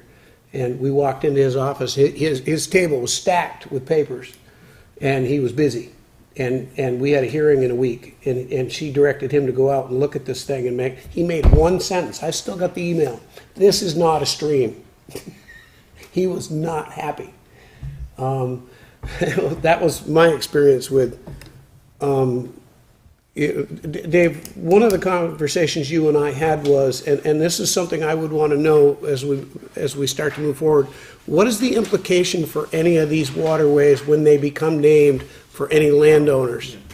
If they are named, even today, okay, so if you see a name, yeah, okay, like the North Branch Brook, okay, where the bridge where Ray just was referring to, okay, that is the North Branch of the Black River, whatever. I have a very close relationship with Farm Service Agency and Natural Resource Conservation Service, which is where Marie Caduto worked. She knows my place. Once any water body enters its name on the USGS map, they are bound by, at least at a minimum, what's called now required agricultural practices, which means setbacks. Mm-hmm. Okay, so there's a lot of language, either through, I know that the septic guy that did the proposal for the villages touched on it a bit, for the U.S. Army Corps of Engineers. They also have standing on water in Vermont as a federal agency. So it comes with, it's no longer what's called accepted agricultural practices. They've changed that name, and it's all been adopted by law. I think it might have even been before Governor Scott. Now it's called required agricultural practices, and it doesn't matter about the size. So what's concerning about naming is, I love water, everybody needs water, but if these areas maybe of a line, I think there needs to be a lot more homework done. For instance, even crossings. So if there's a stone bridge across a thing that's unnamed right now, and the town would happen to name something, the bridge does not exist, and you would be required to have a permit, again, to start over. That's the regulation that's in the Farm Service Agency. You just can't go and construct a bridge across a stream or something that has a name on it. Here's another one that comes to my mind when I think of you, Dave, and where you live out on Plains Road. If you've got a stream going through the middle of a field, and it's a low-lying field, and you name that stream, does the field then become potentially a flood zone for that field? In other words, you know, your setbacks grow again based on through time. You don't know what's going to happen. I guess the answer to that question would be that it depends on the use. We have seen because of the number of farms that have disappeared in town. The state. Yeah, the state, it's down to 468 dairy farms right now, okay? I mean, I think it's even less than that, because that was like 2 weeks ago, and I know a few more that have sold out. What's happening is, some other farms are getting much larger. I heard, up by St. Albans right now, there's somebody that's milking 5,000 cows at one site. So, there's a whole new dynamic about what's going on with whatever's going on. But meanwhile, the small farms are being left, and then the fields don't happen to get mowed. You can go all over town. I can take you to places right now where it used to be, where a field would be mowed, and now it's not. That, after a period of time, that turns into a wetland. And that, you just can't go back in and start mowing that again, particularly if it gets wet from beavers or other action that's viewed as nature. So, you know, we all want everybody to get along, but the big overriding thing is setbacks. You know, I don't even know what they are off the top of my head. It's in our own policies as well. So the town It's in has, zoning. yeah, the town has in zoning. So it's either 50 or 100 feet on either side. One of the biggest problems that I have, and I've had to deal with this a lot on the flooding, which is where the road where I was talking to Ray earlier about the North Branch.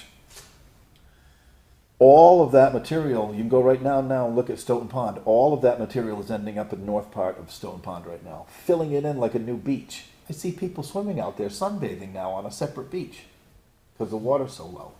All that material is coming from the North Branch up in Reading, feeding down from the banks that are coming down, taking away the sand. So the river, the water can do what it wants. I remember standing there with representatives from when Irene was happening. There were a bunch of agencies. There were like 12 people and then me. And I said, who owns the water?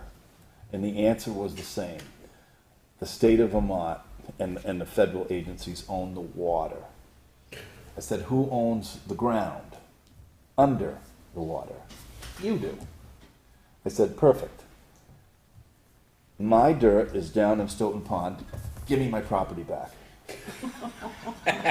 Did you win that argument? But the water, the problem is with all of these the water can go where it wants to go. And I even said, okay, then I want to fill in the holes that are abandoned. Oh no, I can't do that. Even though there's no water in them anymore. It's strange. So where do we want to go with naming waterways? Well, to bring it back to this project, what's being asked of the Conservation Commission has no regulatory impact. All of the streams that are under question are already technically they've all been mapped and they're all currently regulated, and they're trying to clarify what the names are. So in the case that there wasn't a local name, they just propagated some kind of code. And so what we're really no unnamed streams that we're talking about. I said it that way, but really what I'm saying is there's no everything is being renamed. So really the purpose of the project is to consolidate things with multiple names, and then also to, from a historical perspective, try and add some place value to these streams. So you're saying that it's more about giving a commonly identifiable title to, or so that everybody agrees when you mention a name what stream we're talking about? Right, so, where the state has code whatever, they reached out to the town to say, would you have an interest in giving us a name different from that? Is there a name that is commonly used throughout the town that everyone knows it as, that the state doesn't know? And then in the case of ones with multiple names, like there's at least one stream that has 3 different names that are just different sections, but it's the same water body. So they're saying for monitoring purposes, which they're already doing, doesn't change any monitoring. Yep. They just want that consolidated so that there's no confusion about which stream we're talking about. That makes sense. And so I think the Conservation Commission was, I don't know if it was directly reached out to them, but I think it was probably connected to their oversight of the scenic historical natural resources. And so they're in a position where they can do some research to get some historical basis for any name that's proposed. I have a question. Go ahead. Early on, Ryan, you said that the Conservation Committee took up a task, or whatever it was, and they assembled some data, but then it just kind of got left. But about 5 seconds ago, you said that there was action taken. Was there action taken on whatever that report was, or was there not? What action are you referring to? What did I just say? I don't know. You said that there were some, like, maybe 9 streams or 9 areas with blue lines that the Conservation Committee was taking up for it to look at. Then you said, no, we're just going to start all over again, and then nothing was done. But then a minute ago you said, well, all of that's gotten, that was all, something's done. So has there been final action, or has it been, what's going on here? Because I'm hearing 2 different things, and I couldn't, let me finish. I couldn't. The commission got this request from Marie Caduto. They did a fair amount of research into what are the names and what are we looking at. They did some, and then they wrote up a report that explained what the different names are, what they believe should be the consolidated names. They proposed some different things. And then we started reaching out to people about the project, and we had conversations with Dave about what should be the process and these different names. He had various concerns, but we didn't know what those concerns were. And so that's basically why we're here tonight, is to try and understand what the concerns are so we can address them. But since that report was done, which hasn't been submitted to the state or anything like that, it's just sort of sat on the shelf until we could get in front of the board to try and get an understanding for how the town wanted to. And what you're saying is Did we just lose him? No, he's here. I think what you're saying is, or what I heard you say is, the waterways that have been looked at by the Conservation Commission are already waterways that are mapped and recognized by the state, but they have either multiple names, no names, or in that case, they've just been given some number. And this is just a matter of kind of, what do we call it? Homework or paperwork, whatever. Housekeeping. Housekeeping, yeah, that's it. So I would suggest, let's get that document and those maps and recommendations into us to look at, so we can see what we're talking about. I would close by saying this, Ryan. You and I are completely in disagreement here when you just mentioned a minute ago as well that no regulations come with this. I urge you to get in contact with the Farm Service Agency, to read our own zoning regulations where any water is named. I couldn't disagree more with, there was a town letter that went out a couple of years ago now, I guess it was, that said that, where I think you were the land use person that said no regulations come with this whatsoever. That is absolutely not true, because of the setbacks and the other things that you're not able to do with the property. So, what I thought he said was there were already those regulations in place for those. But for those and that's what I was going to say. That sounds like a typo where it should have said there is no change in regulation to these waterways. Because those regulations are already in place. But I'm specifically talking about areas, maybe the line or whatever, and I want an investigation. That's all I want. Well, and that starts unnamed. That starts with us having the documents, having the report, and having that information come to us. Right. And so that's my request, is to have that. Right. Yeah, so I think the state is more than happy to not involve the town and just give each stream a code and be satisfied with that. But there is value to having a local name on the stream that helps people understand the history of the area. And, when they publish those topo maps, it looks a little bit more official if there's a name that goes with it. but yeah, it's entirely, I don't know, it's completely just the name. All the regulations are in place. I have read the zoning regulations. They're already there. It's based on the size of the stream, not on whether or not it's named, anything like that. Right, So no regulations change based on this. It's just a matter of how it's recorded on maps. and that's what I heard you say earlier. So we'll look at that report next Yeah. time, so we're all talking about the same thing. Yeah, that can be sent out to us. Okay. So we can review that. Okay. And then we can, from that, we can get it back on the agenda Okay. to talk So, about. so when we're Ryan, ready. if you can send me all that That work information, for and we can everybody? go over it Wednesday a little bit, and then I'll forward it over to the board. Yep. Okay. Sounds good. Thank you, Ryan. All right. Sorry to keep you up. It's all right. It's all good. Looks like you're outside enjoying a rocking chair. It's a beautiful evening. Where are you? I'm just in the yard. Hey, Mike. All right. Can we, Timmy Sargent's been sitting here forever, and does he have a specific, thing or Town no? manager update. Oh, it's coming up? Yep, yeah, one more. Third reading, Martin Memorial Hall Rules and Regulations. Did everybody get a chance to read the legal opinion from Sheehy, Furlong, and how's that? Beam? Ben? Everybody get a chance to go over that? Everybody understand what it says? Yep. What the questions were and what the answers are? And the policy, this is the third reading of the policy, which is the third and final reading. I make a motion that we accept the policy as it reads. Motion's been made. Do I hear a second? Motion's made and second to accept the Martin Memorial Hall Rules and Regulations policy as written. Any discussion? Hearing none. All in favor of the motion signify by saying aye. Aye.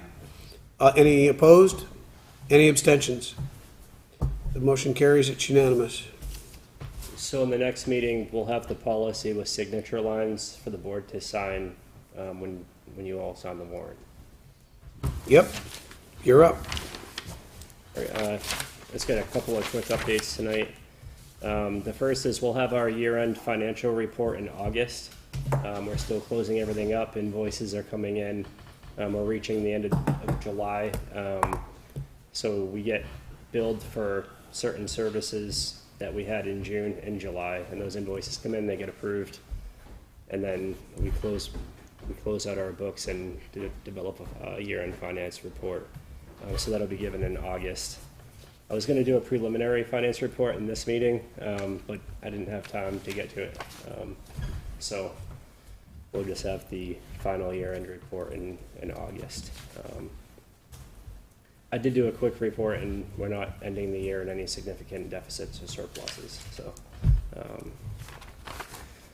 budget committee, we have a full budget committee this year. And that budget committee is meeting on July 30th at 6:30 p.m. To look at our preliminary year-end numbers. So that's what we're doing this week, is getting a report together to show to them. Discussing our capital plan. We have our fire trucks, police cars, and highway equipment completed, and they're going to view that as part of our capital plan. And we're going to start a plan for the next budget season. So we're starting a little bit early this year. Full membership is how many? I believe we have 7. Thank you. Thought that's what it was. What goes along with that capital plan is an inventory of everything the town owns. We have no inventory of everything that we own. So I met with the fire department, both fire chiefs, our executive assistant to finance, and myself, and we are commencing an inventory tomorrow of both fire departments. So Patience will be working with Ray. Both fire chiefs agreed to have Ray and Patience as the people that go to the fire departments and logs all of the equipment. There's a lot of it. and then we're gonna log it per truck, so we know what equipment's on what truck. And then once we have an inventory of all the equipment that we have in the fire department, the police department, the highway department, and the town, as far as technology, computers, iPads, microphones, everything that we have, we will then put a dollar amount. Well, first thing will be how much life does it have, and then we'll put a dollar amount on replacement, and then that'll be the second piece to our capital plan. We're hoping to have the whole capital plan completed to talk about during budget time in November, December, and January. That leads to the next thing. Brendan, can I ask a question? Yes. Is that okay? Could you next meeting just go through, at least with maybe me or those that are newer, just your thought on the actual budget process? Yes. For as we walk into it, since it'll be at least my first budget process. Yep. Let me just take a note of that.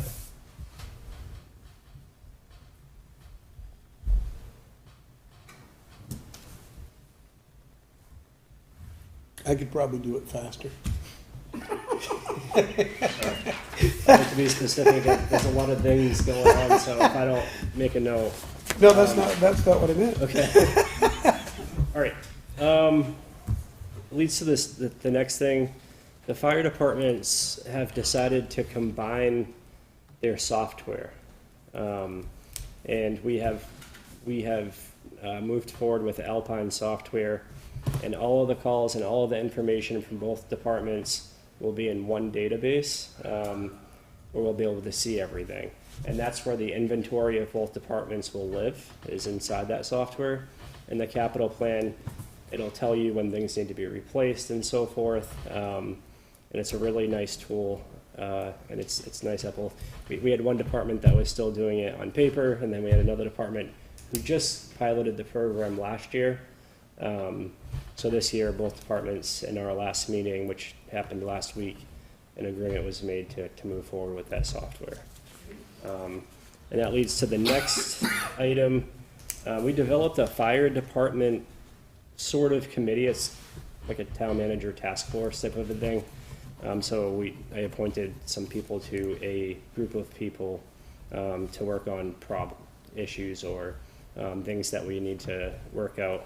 And like we had a fire commission in the past. I know Dave said that was a great thing, but the town decided to dissolve it. This is something similar but less formal. We're going to be meeting on Wednesday, the fourth Wednesdays of the month at 6:30 p.m.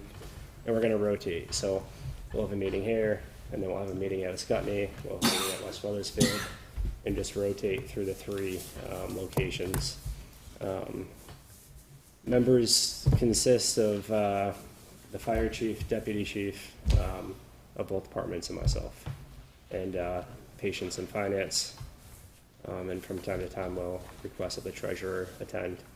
If a board member or anyone wishes to attend, you're welcome to join as well. So, our wireless system, we got the monitors hooked up so far, and SAPA wasn't around today. We have somebody on vacation there, so we weren't able to connect all the microphones. Those are all wireless. We have them on hand, and will be in place at the next meeting. So that'll eliminate all the rest of the wires that you see here. So it'll be completely wireless with the exception of the things that we have to plug in, such as the monitors and so forth. So I appreciate being able to see that and knowing that everybody else can see what we're looking at. Yeah. I think that's... And we can move those around. We can experiment with different room setups. They do have wheels, and our plant, they lower down too. So when the meeting's done, Olivia and I can just roll them behind the curtain, and people can use the room. Great. We do have people that use this room for bone builders on Mondays and Wednesdays in the morning. So we tear down the room and then we reset it up. So having it wireless will make it much easier because we don't have to plug and unplug. And believe it or not, this is a lot of wires, and straightening them out every meeting is quite time consuming. So it'll be a savings on time as well. The Water District project, Can't remember if I gave you guys a full update on that, but we did submit all the documents to the state. RFP will go out this fall.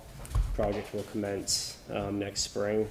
And again, that's replacing the water main line, making a loop instead of, right now it just kind of dead ends.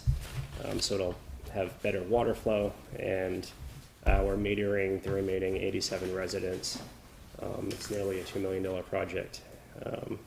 We await our subsidy and negative interest loan, and once I have that information, I'll share that with you guys, the loan schedule, so you can see the negative interest part of the loan, which is kind of cool how it works.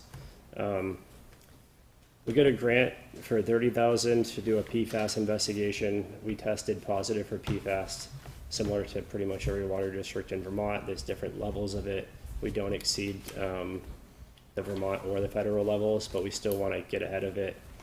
So we're working with that allows us to hire an engineer to do an investigation and tell us how we can decrease our levels. It's a really tough thing to decrease because PFAS isn't everything. So, but that's what that grant's for. And then we got a grant for an asset management plan. When the water system was built, we don't have like a map of where all of our pipes are in the ground. So this will tell us, like we'll be able to look at one map and identify all of our lines with the map. And then the asset management plan will have a project prioritization, like what projects we need to do, low, medium, high priority. And then we use that document to leverage grants for the higher priority projects. And that was a $50,000 grant, I believe. Shared services agreement is going well with Windsor. We're still working on looking at how else we can share services and decrease costs by combining certain aspects of our towns. Transfer station, we notified Reading and West Windsor. Rika was on the email as the representative for Weathersfield, and they've identified their new solid waste representative, so that's good. We're in the process of scheduling a meeting, and we're all going to post the same notice for the punch ticket increase in all 3 of our towns. I haven't heard any complaints about it from either town. The last thing is the Soaring Pines project. We received a grant from the state for $10,000. Basically, what I do is whenever we have a grant, we estimate the cost by getting a cost estimate from a contractor to give us a ballpark on how much we need to apply for. So I received the number for this project, and I'm not going to disclose the number in public because with the contractor, but it was an amount of money, and then the state came back and they gave us a $10,000 grant. We sent the project out to bid. We received 2 bids, and those bids, let me see here. I will open up the bids really quick. Do you really want to do that now, or? Yeah. Oh. It'll be really quick. But it's not on the agenda. I don't. Well, it's. Can you just briefly, what is the Soaring Pines project? So the Soaring Pines project, and I'll pull that up here. I'm sorry.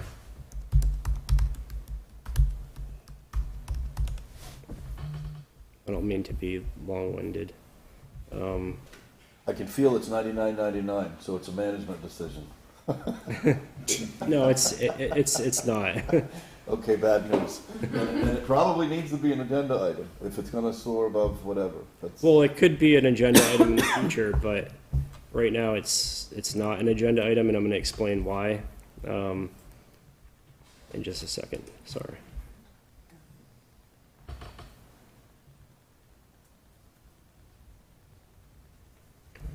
Oh, here we go. Okay. So this is a Soaring Pines project here, and the goal of the project is to repair and dredge an existing private pond and install a new rural fire protection water supply system at 75 Soaring Pines Drive. So we have a design that came from the state, and we have requested bids, and we received 2 bids back.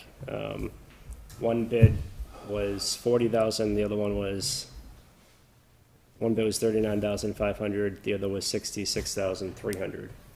We only have 10,000. So we reached out to Troy Dare at the state, and we requested additional funding. I didn't decide to put it as an agenda item because we don't have the money for it right now. And I'm looking to obtain additional funding for it. So once we get a decision on whether we're going to receive additional funding or not, I'll let you, it'll be an agenda item if I'm looking to request that the board off or award a contractor, or it'll just be in my town manager report, let you know, hey, we didn't get any more funding, so there's no need to move forward. Didn't you say this was a private property thing? It is, so it's a pond, and that's typically what we're working with, like when you put in a dry hydrant, we look for areas where there's water, and we come into an agreement with a landowner, they give us an easement, all that's been completed. So that's what it is, the Soaring Pines thing is to put in a dry hydrant. Correct, but in order to do that, it needs to be dredged, and then there needs to be work to the pond in order for us to. What pond? Where's the pond? 75 Soaring Ponds Road. Isn't that across from, that's across from me, isn't it? Yeah, it is. That seems like an awful lot of public money getting put into a private pond. I've not heard of any dry hydrant for that amount of money in all my years being here. Yeah, and when I got my estimate to submit to the grant, it was significantly less than that. And when the bids came back, I think we were all pretty surprised, but a lot of work does need to be done to the pond in order for it to be functional. The thing with grants, Dave, is if you don't apply for them, another town's going to get them. No. So if we had an opportunity to obtain funding to do a project, then we might as well keep the state money in Weathersfield. Oh, no, I get that, but I remember both departments they would be out like on a search and destroy mission about what ponds were available and what not. So you have a pool to pick from. It's not just go to that one, that's like a really lot of money. And I know that Troy Dare has been in for a long, long time because I recognize the name. And so they are inherently apprehensive about climbing into the rivers. We used to have pipes going in the river, and then they seem to break. But I don't know why they don't continue to do that. But I don't know what other options are available down near you. But you're right. Soaring Pines is off Kendrick Corner Road, somewhere down that way. As soon as you turn in past the machine shop, it goes up the hill. Yeah. On the left. Yeah. Anyway, are you done with your report, Brandon? Because I got a couple of questions. Yeah, so basically, this is the bid opening sheet. When we do a bid opening, it's a public bid opening. The bids come in sealed. One person unseals them, passes it to the next. That person reads the bids out loud. Another person writes down the bids, and then the town clerk witnesses it and stamps it on the right hand side. So as far as process, this being way more than you anticipate, will you go look for another pond? Will you, or if you get more grant money, will it go back out to bid, or do you use this same bid if you're able to allocate the funds or find the funds? We're hoping to get a response sooner. So far, I've heard that there is additional funding and that he's working on it. So I've kind of held back on notifying contractors, but tomorrow I'm going to send out a letter and let everybody know, hey, this is more money than we anticipated.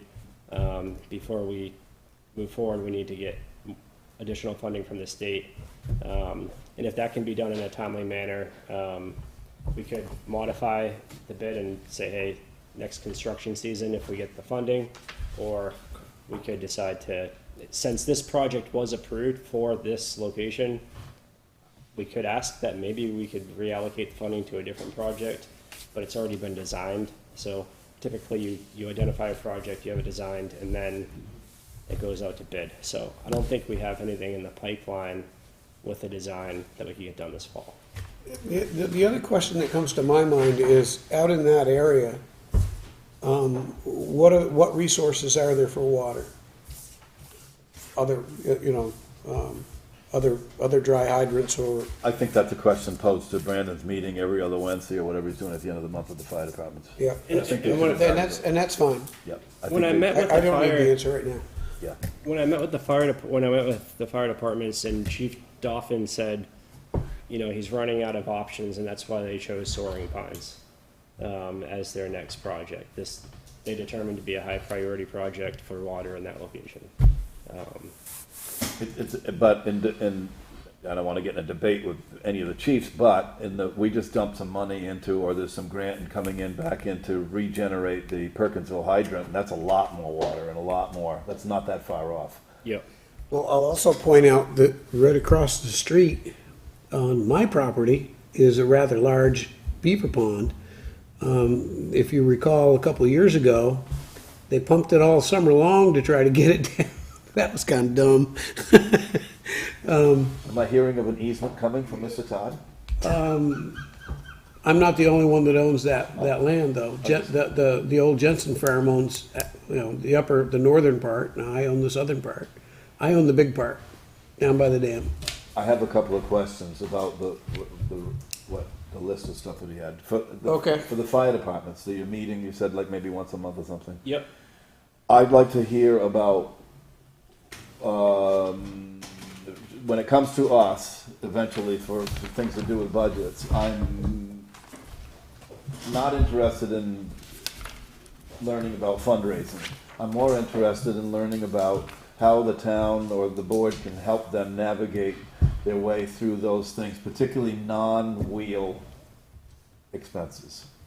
So not motorized, but because I remember going through the process last year when we all learned kind of that they need like 2 or 3 sets of gear every year because they either something happens or whatever. So I'm interested in hearing that. Wouldn't all that stuff happen with the capital plan that they're working on through the inventory? Well, he said he was meeting, so when he went through his report, and I just said, no, I'm not.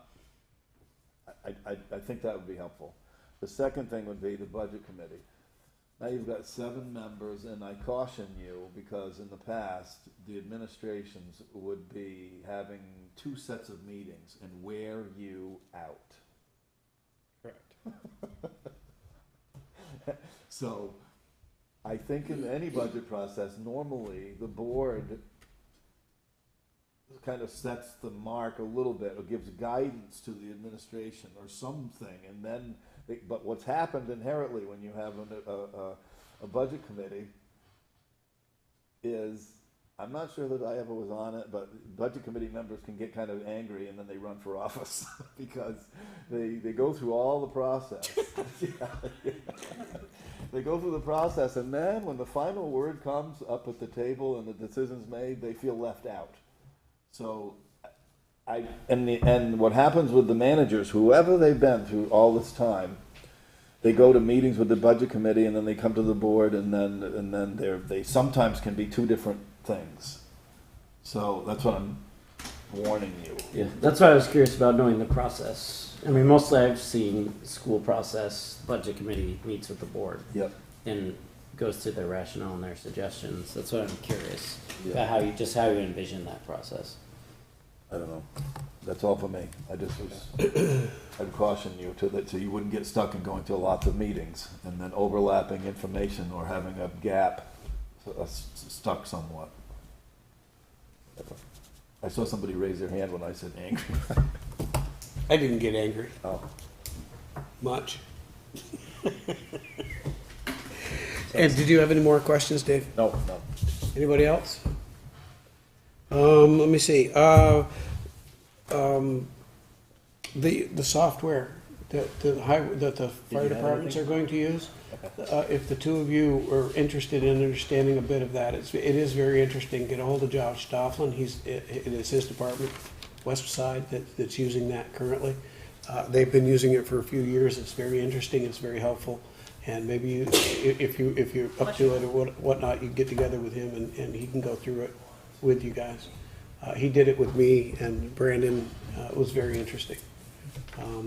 I couldn't understand why the other department didn't want to go that way because it's just so much easier, and everything, like he says, is there, so it's, you also understand software, so maybe it's not something you need to see either. It's up to you guys. But I did find that helpful. Future agenda items, those are all pretty clear. No other questions for the town manager? Future agenda items, what's on here right now, the schoolhouse rules, regulations, that would be the signatures. Personnel policy, I'm not sure, is that showing up on the next one, or is that gonna be a little further out, Brandon? We're working on it. It's a long document. Okay. It's a personnel policy, So it might not be on the next agenda. so we're, Policy for conducts of meetings and hearings, also possibly down the road a little more. yeah, I need clarification at some point on what we're looking to do there. Okay, Maybe we can put it on the agenda. yeah, to talk about, to see where we want to go. So I'd say, everybody, review that. You should have it in your packet, not in your packet, in your folder. Review that and see what you want to perhaps bring to the table for discussion. ARPA allocations, just an update on that. Yeah, I think we don't have much time left. So December is it. Yeah. Yep, time to make So some I think the decisions. next meeting, Excuse me? I'll give you guys an update on how much we've spent to date, how much we have remaining, what we spent the money on, and some remaining ideas, and we can talk about. With it. Okay. Run that as like final allocations, or like, right, if we're looking to start making those final decisions. Yes. I bet there aren't too many towns that are actually faced with this, struggling to make this final decision. Most of them spent the money, lickety split. Yeah, but they might be sorry. They might be. I think we've done a good job. I think we've done a fantastic job. I'm proud of what you guys have done. You guys haven't been here for all of it, but you're here now, so, transfer station? What's that for future agenda? So that's a potential future agenda item to discuss our joint committee meeting and what we talked about there. Perfect. It may be on a town manager update, or depends on what topics we address. It may need to be an agenda item. Okay, the last one's fiscal year end finance report, that's self-explanatory. Anything that anybody on the board wants to add to this list? Not on this list, but the reason that you had to crack the whip for Kelly and me was she slipped me a note, I'm waiting for any other business. Yeah, okay, but we Okay. don't need to do it. So on our, which I didn't pay attention to, but she said she did it on hers. On her tax bill that she just got last Friday, it says taxes due in 23-24. There's a misprint. Yes. Should say 24-5. That is correct. We did a reprint and a restuff today and sent them out. Oh, perfect, because I was gonna say, I'd already paid mine then. I don't need to pay again. Yeah, sorry about that. Nemrick is updating their software, and it needed a manual change, and we're just used to it changing automatically. Didn't catch it. Tax bills are correct for everyone. They're not Just the wrong those aren't gonna date. change, but it does say 20. The dates other than that are correct, but it does say 23, 24. Didn't think anyone caught it, did you? I learned about that. I've been avoiding the mailbox. I did learn about that today, but we Well, at least you this didn't stuff. shut down any airports or airlines. No, we didn't. I was gonna say, blame it on Bill. There aren't any appointments listed? To correct that in the future too, I did have a discussion with staff. We've created a checklist that requires 2 signatures, my signature being one of them prior to setting the tax rate and going out. So the steps in that step to check that date is on there. So that's a new internal control that we've developed Thank you. to prevent that. Motion to approve the warrants dated July 22nd, 2024. General fund payroll, $20,776.63. General fund operating expenses, $46,603.20.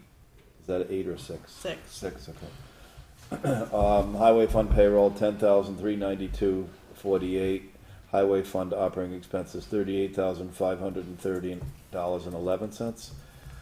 Solid waste payroll, $2,324.47. Solid waste operating expenses, $21,261.48. Library payroll, $2,468.73. I don't know what this means. Grant operating expenses, $454.56. FEMA operating expenses, $1,745.85, for a total under that line item of grants and FEMA of $2,200.41. Grand total payroll, $35,962.31. Grand total operating expenses, $108,595.26. Do I hear a second? I'll second. Motion's made and seconded to approve the warrants. Discussion on the warrants. Dum-da-da-dum. No, seriously? Drum roll, please. Nothing for me this time. Wow. Dave, you got anything? No. Hearing no discussion. All in favor of the motion to pass the warrants, signify by saying aye. Aye. Aye. Any opposed? Any abstentions? Hearing none, the motion carries. It's unanimous. Any other business? Hey, Brandon, so I see some, the Green Mountain Power bills and everything. You know, when we went through the struggle with the solar things and everything. So Yep. is there, I don't recall the anniversary date, but is there, remember we had some big discussion about all these energy credits and about transferring them over or some sort of a... They die at a year. They're gone? Or nobody tracks them? No, we track them every month, Okay. and then we reallocate to Account that various maybe- accounts, Yeah. so Okay. we don't lose any credits. And we've come to, like, if we're at risk of losing credits and there's nothing we can do with them, Yep. Norwich has honored and written us a check Wow. for That got worked out. credits. Wow. So we do consider that resolved, and we reconcile it monthly. Agreed. Good. Yeah. Yep. It's a wonderful thing. I remember that was a before- nightmare. Yeah, it was. No, It took us several years to Yeah. get there. Such a but- thing. I remember though that we learned though that some people that came in that said they had the solar, and if you don't use the credits, you lose them, which is really a bad picture because here you've got Just so you guys understand, credits are bills you have paid in advance.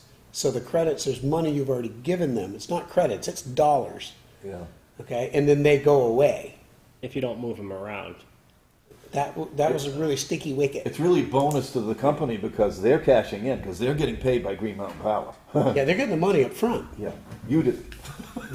And then we're losing it, or Right. we were. Right. But no, that got resolved. Right.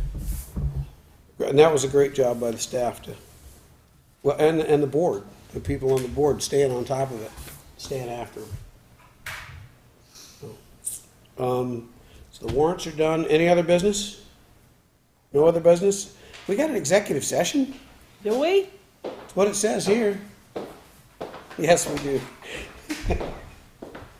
What is 1 VSA 313B? Personnel. B? Oh. Yeah.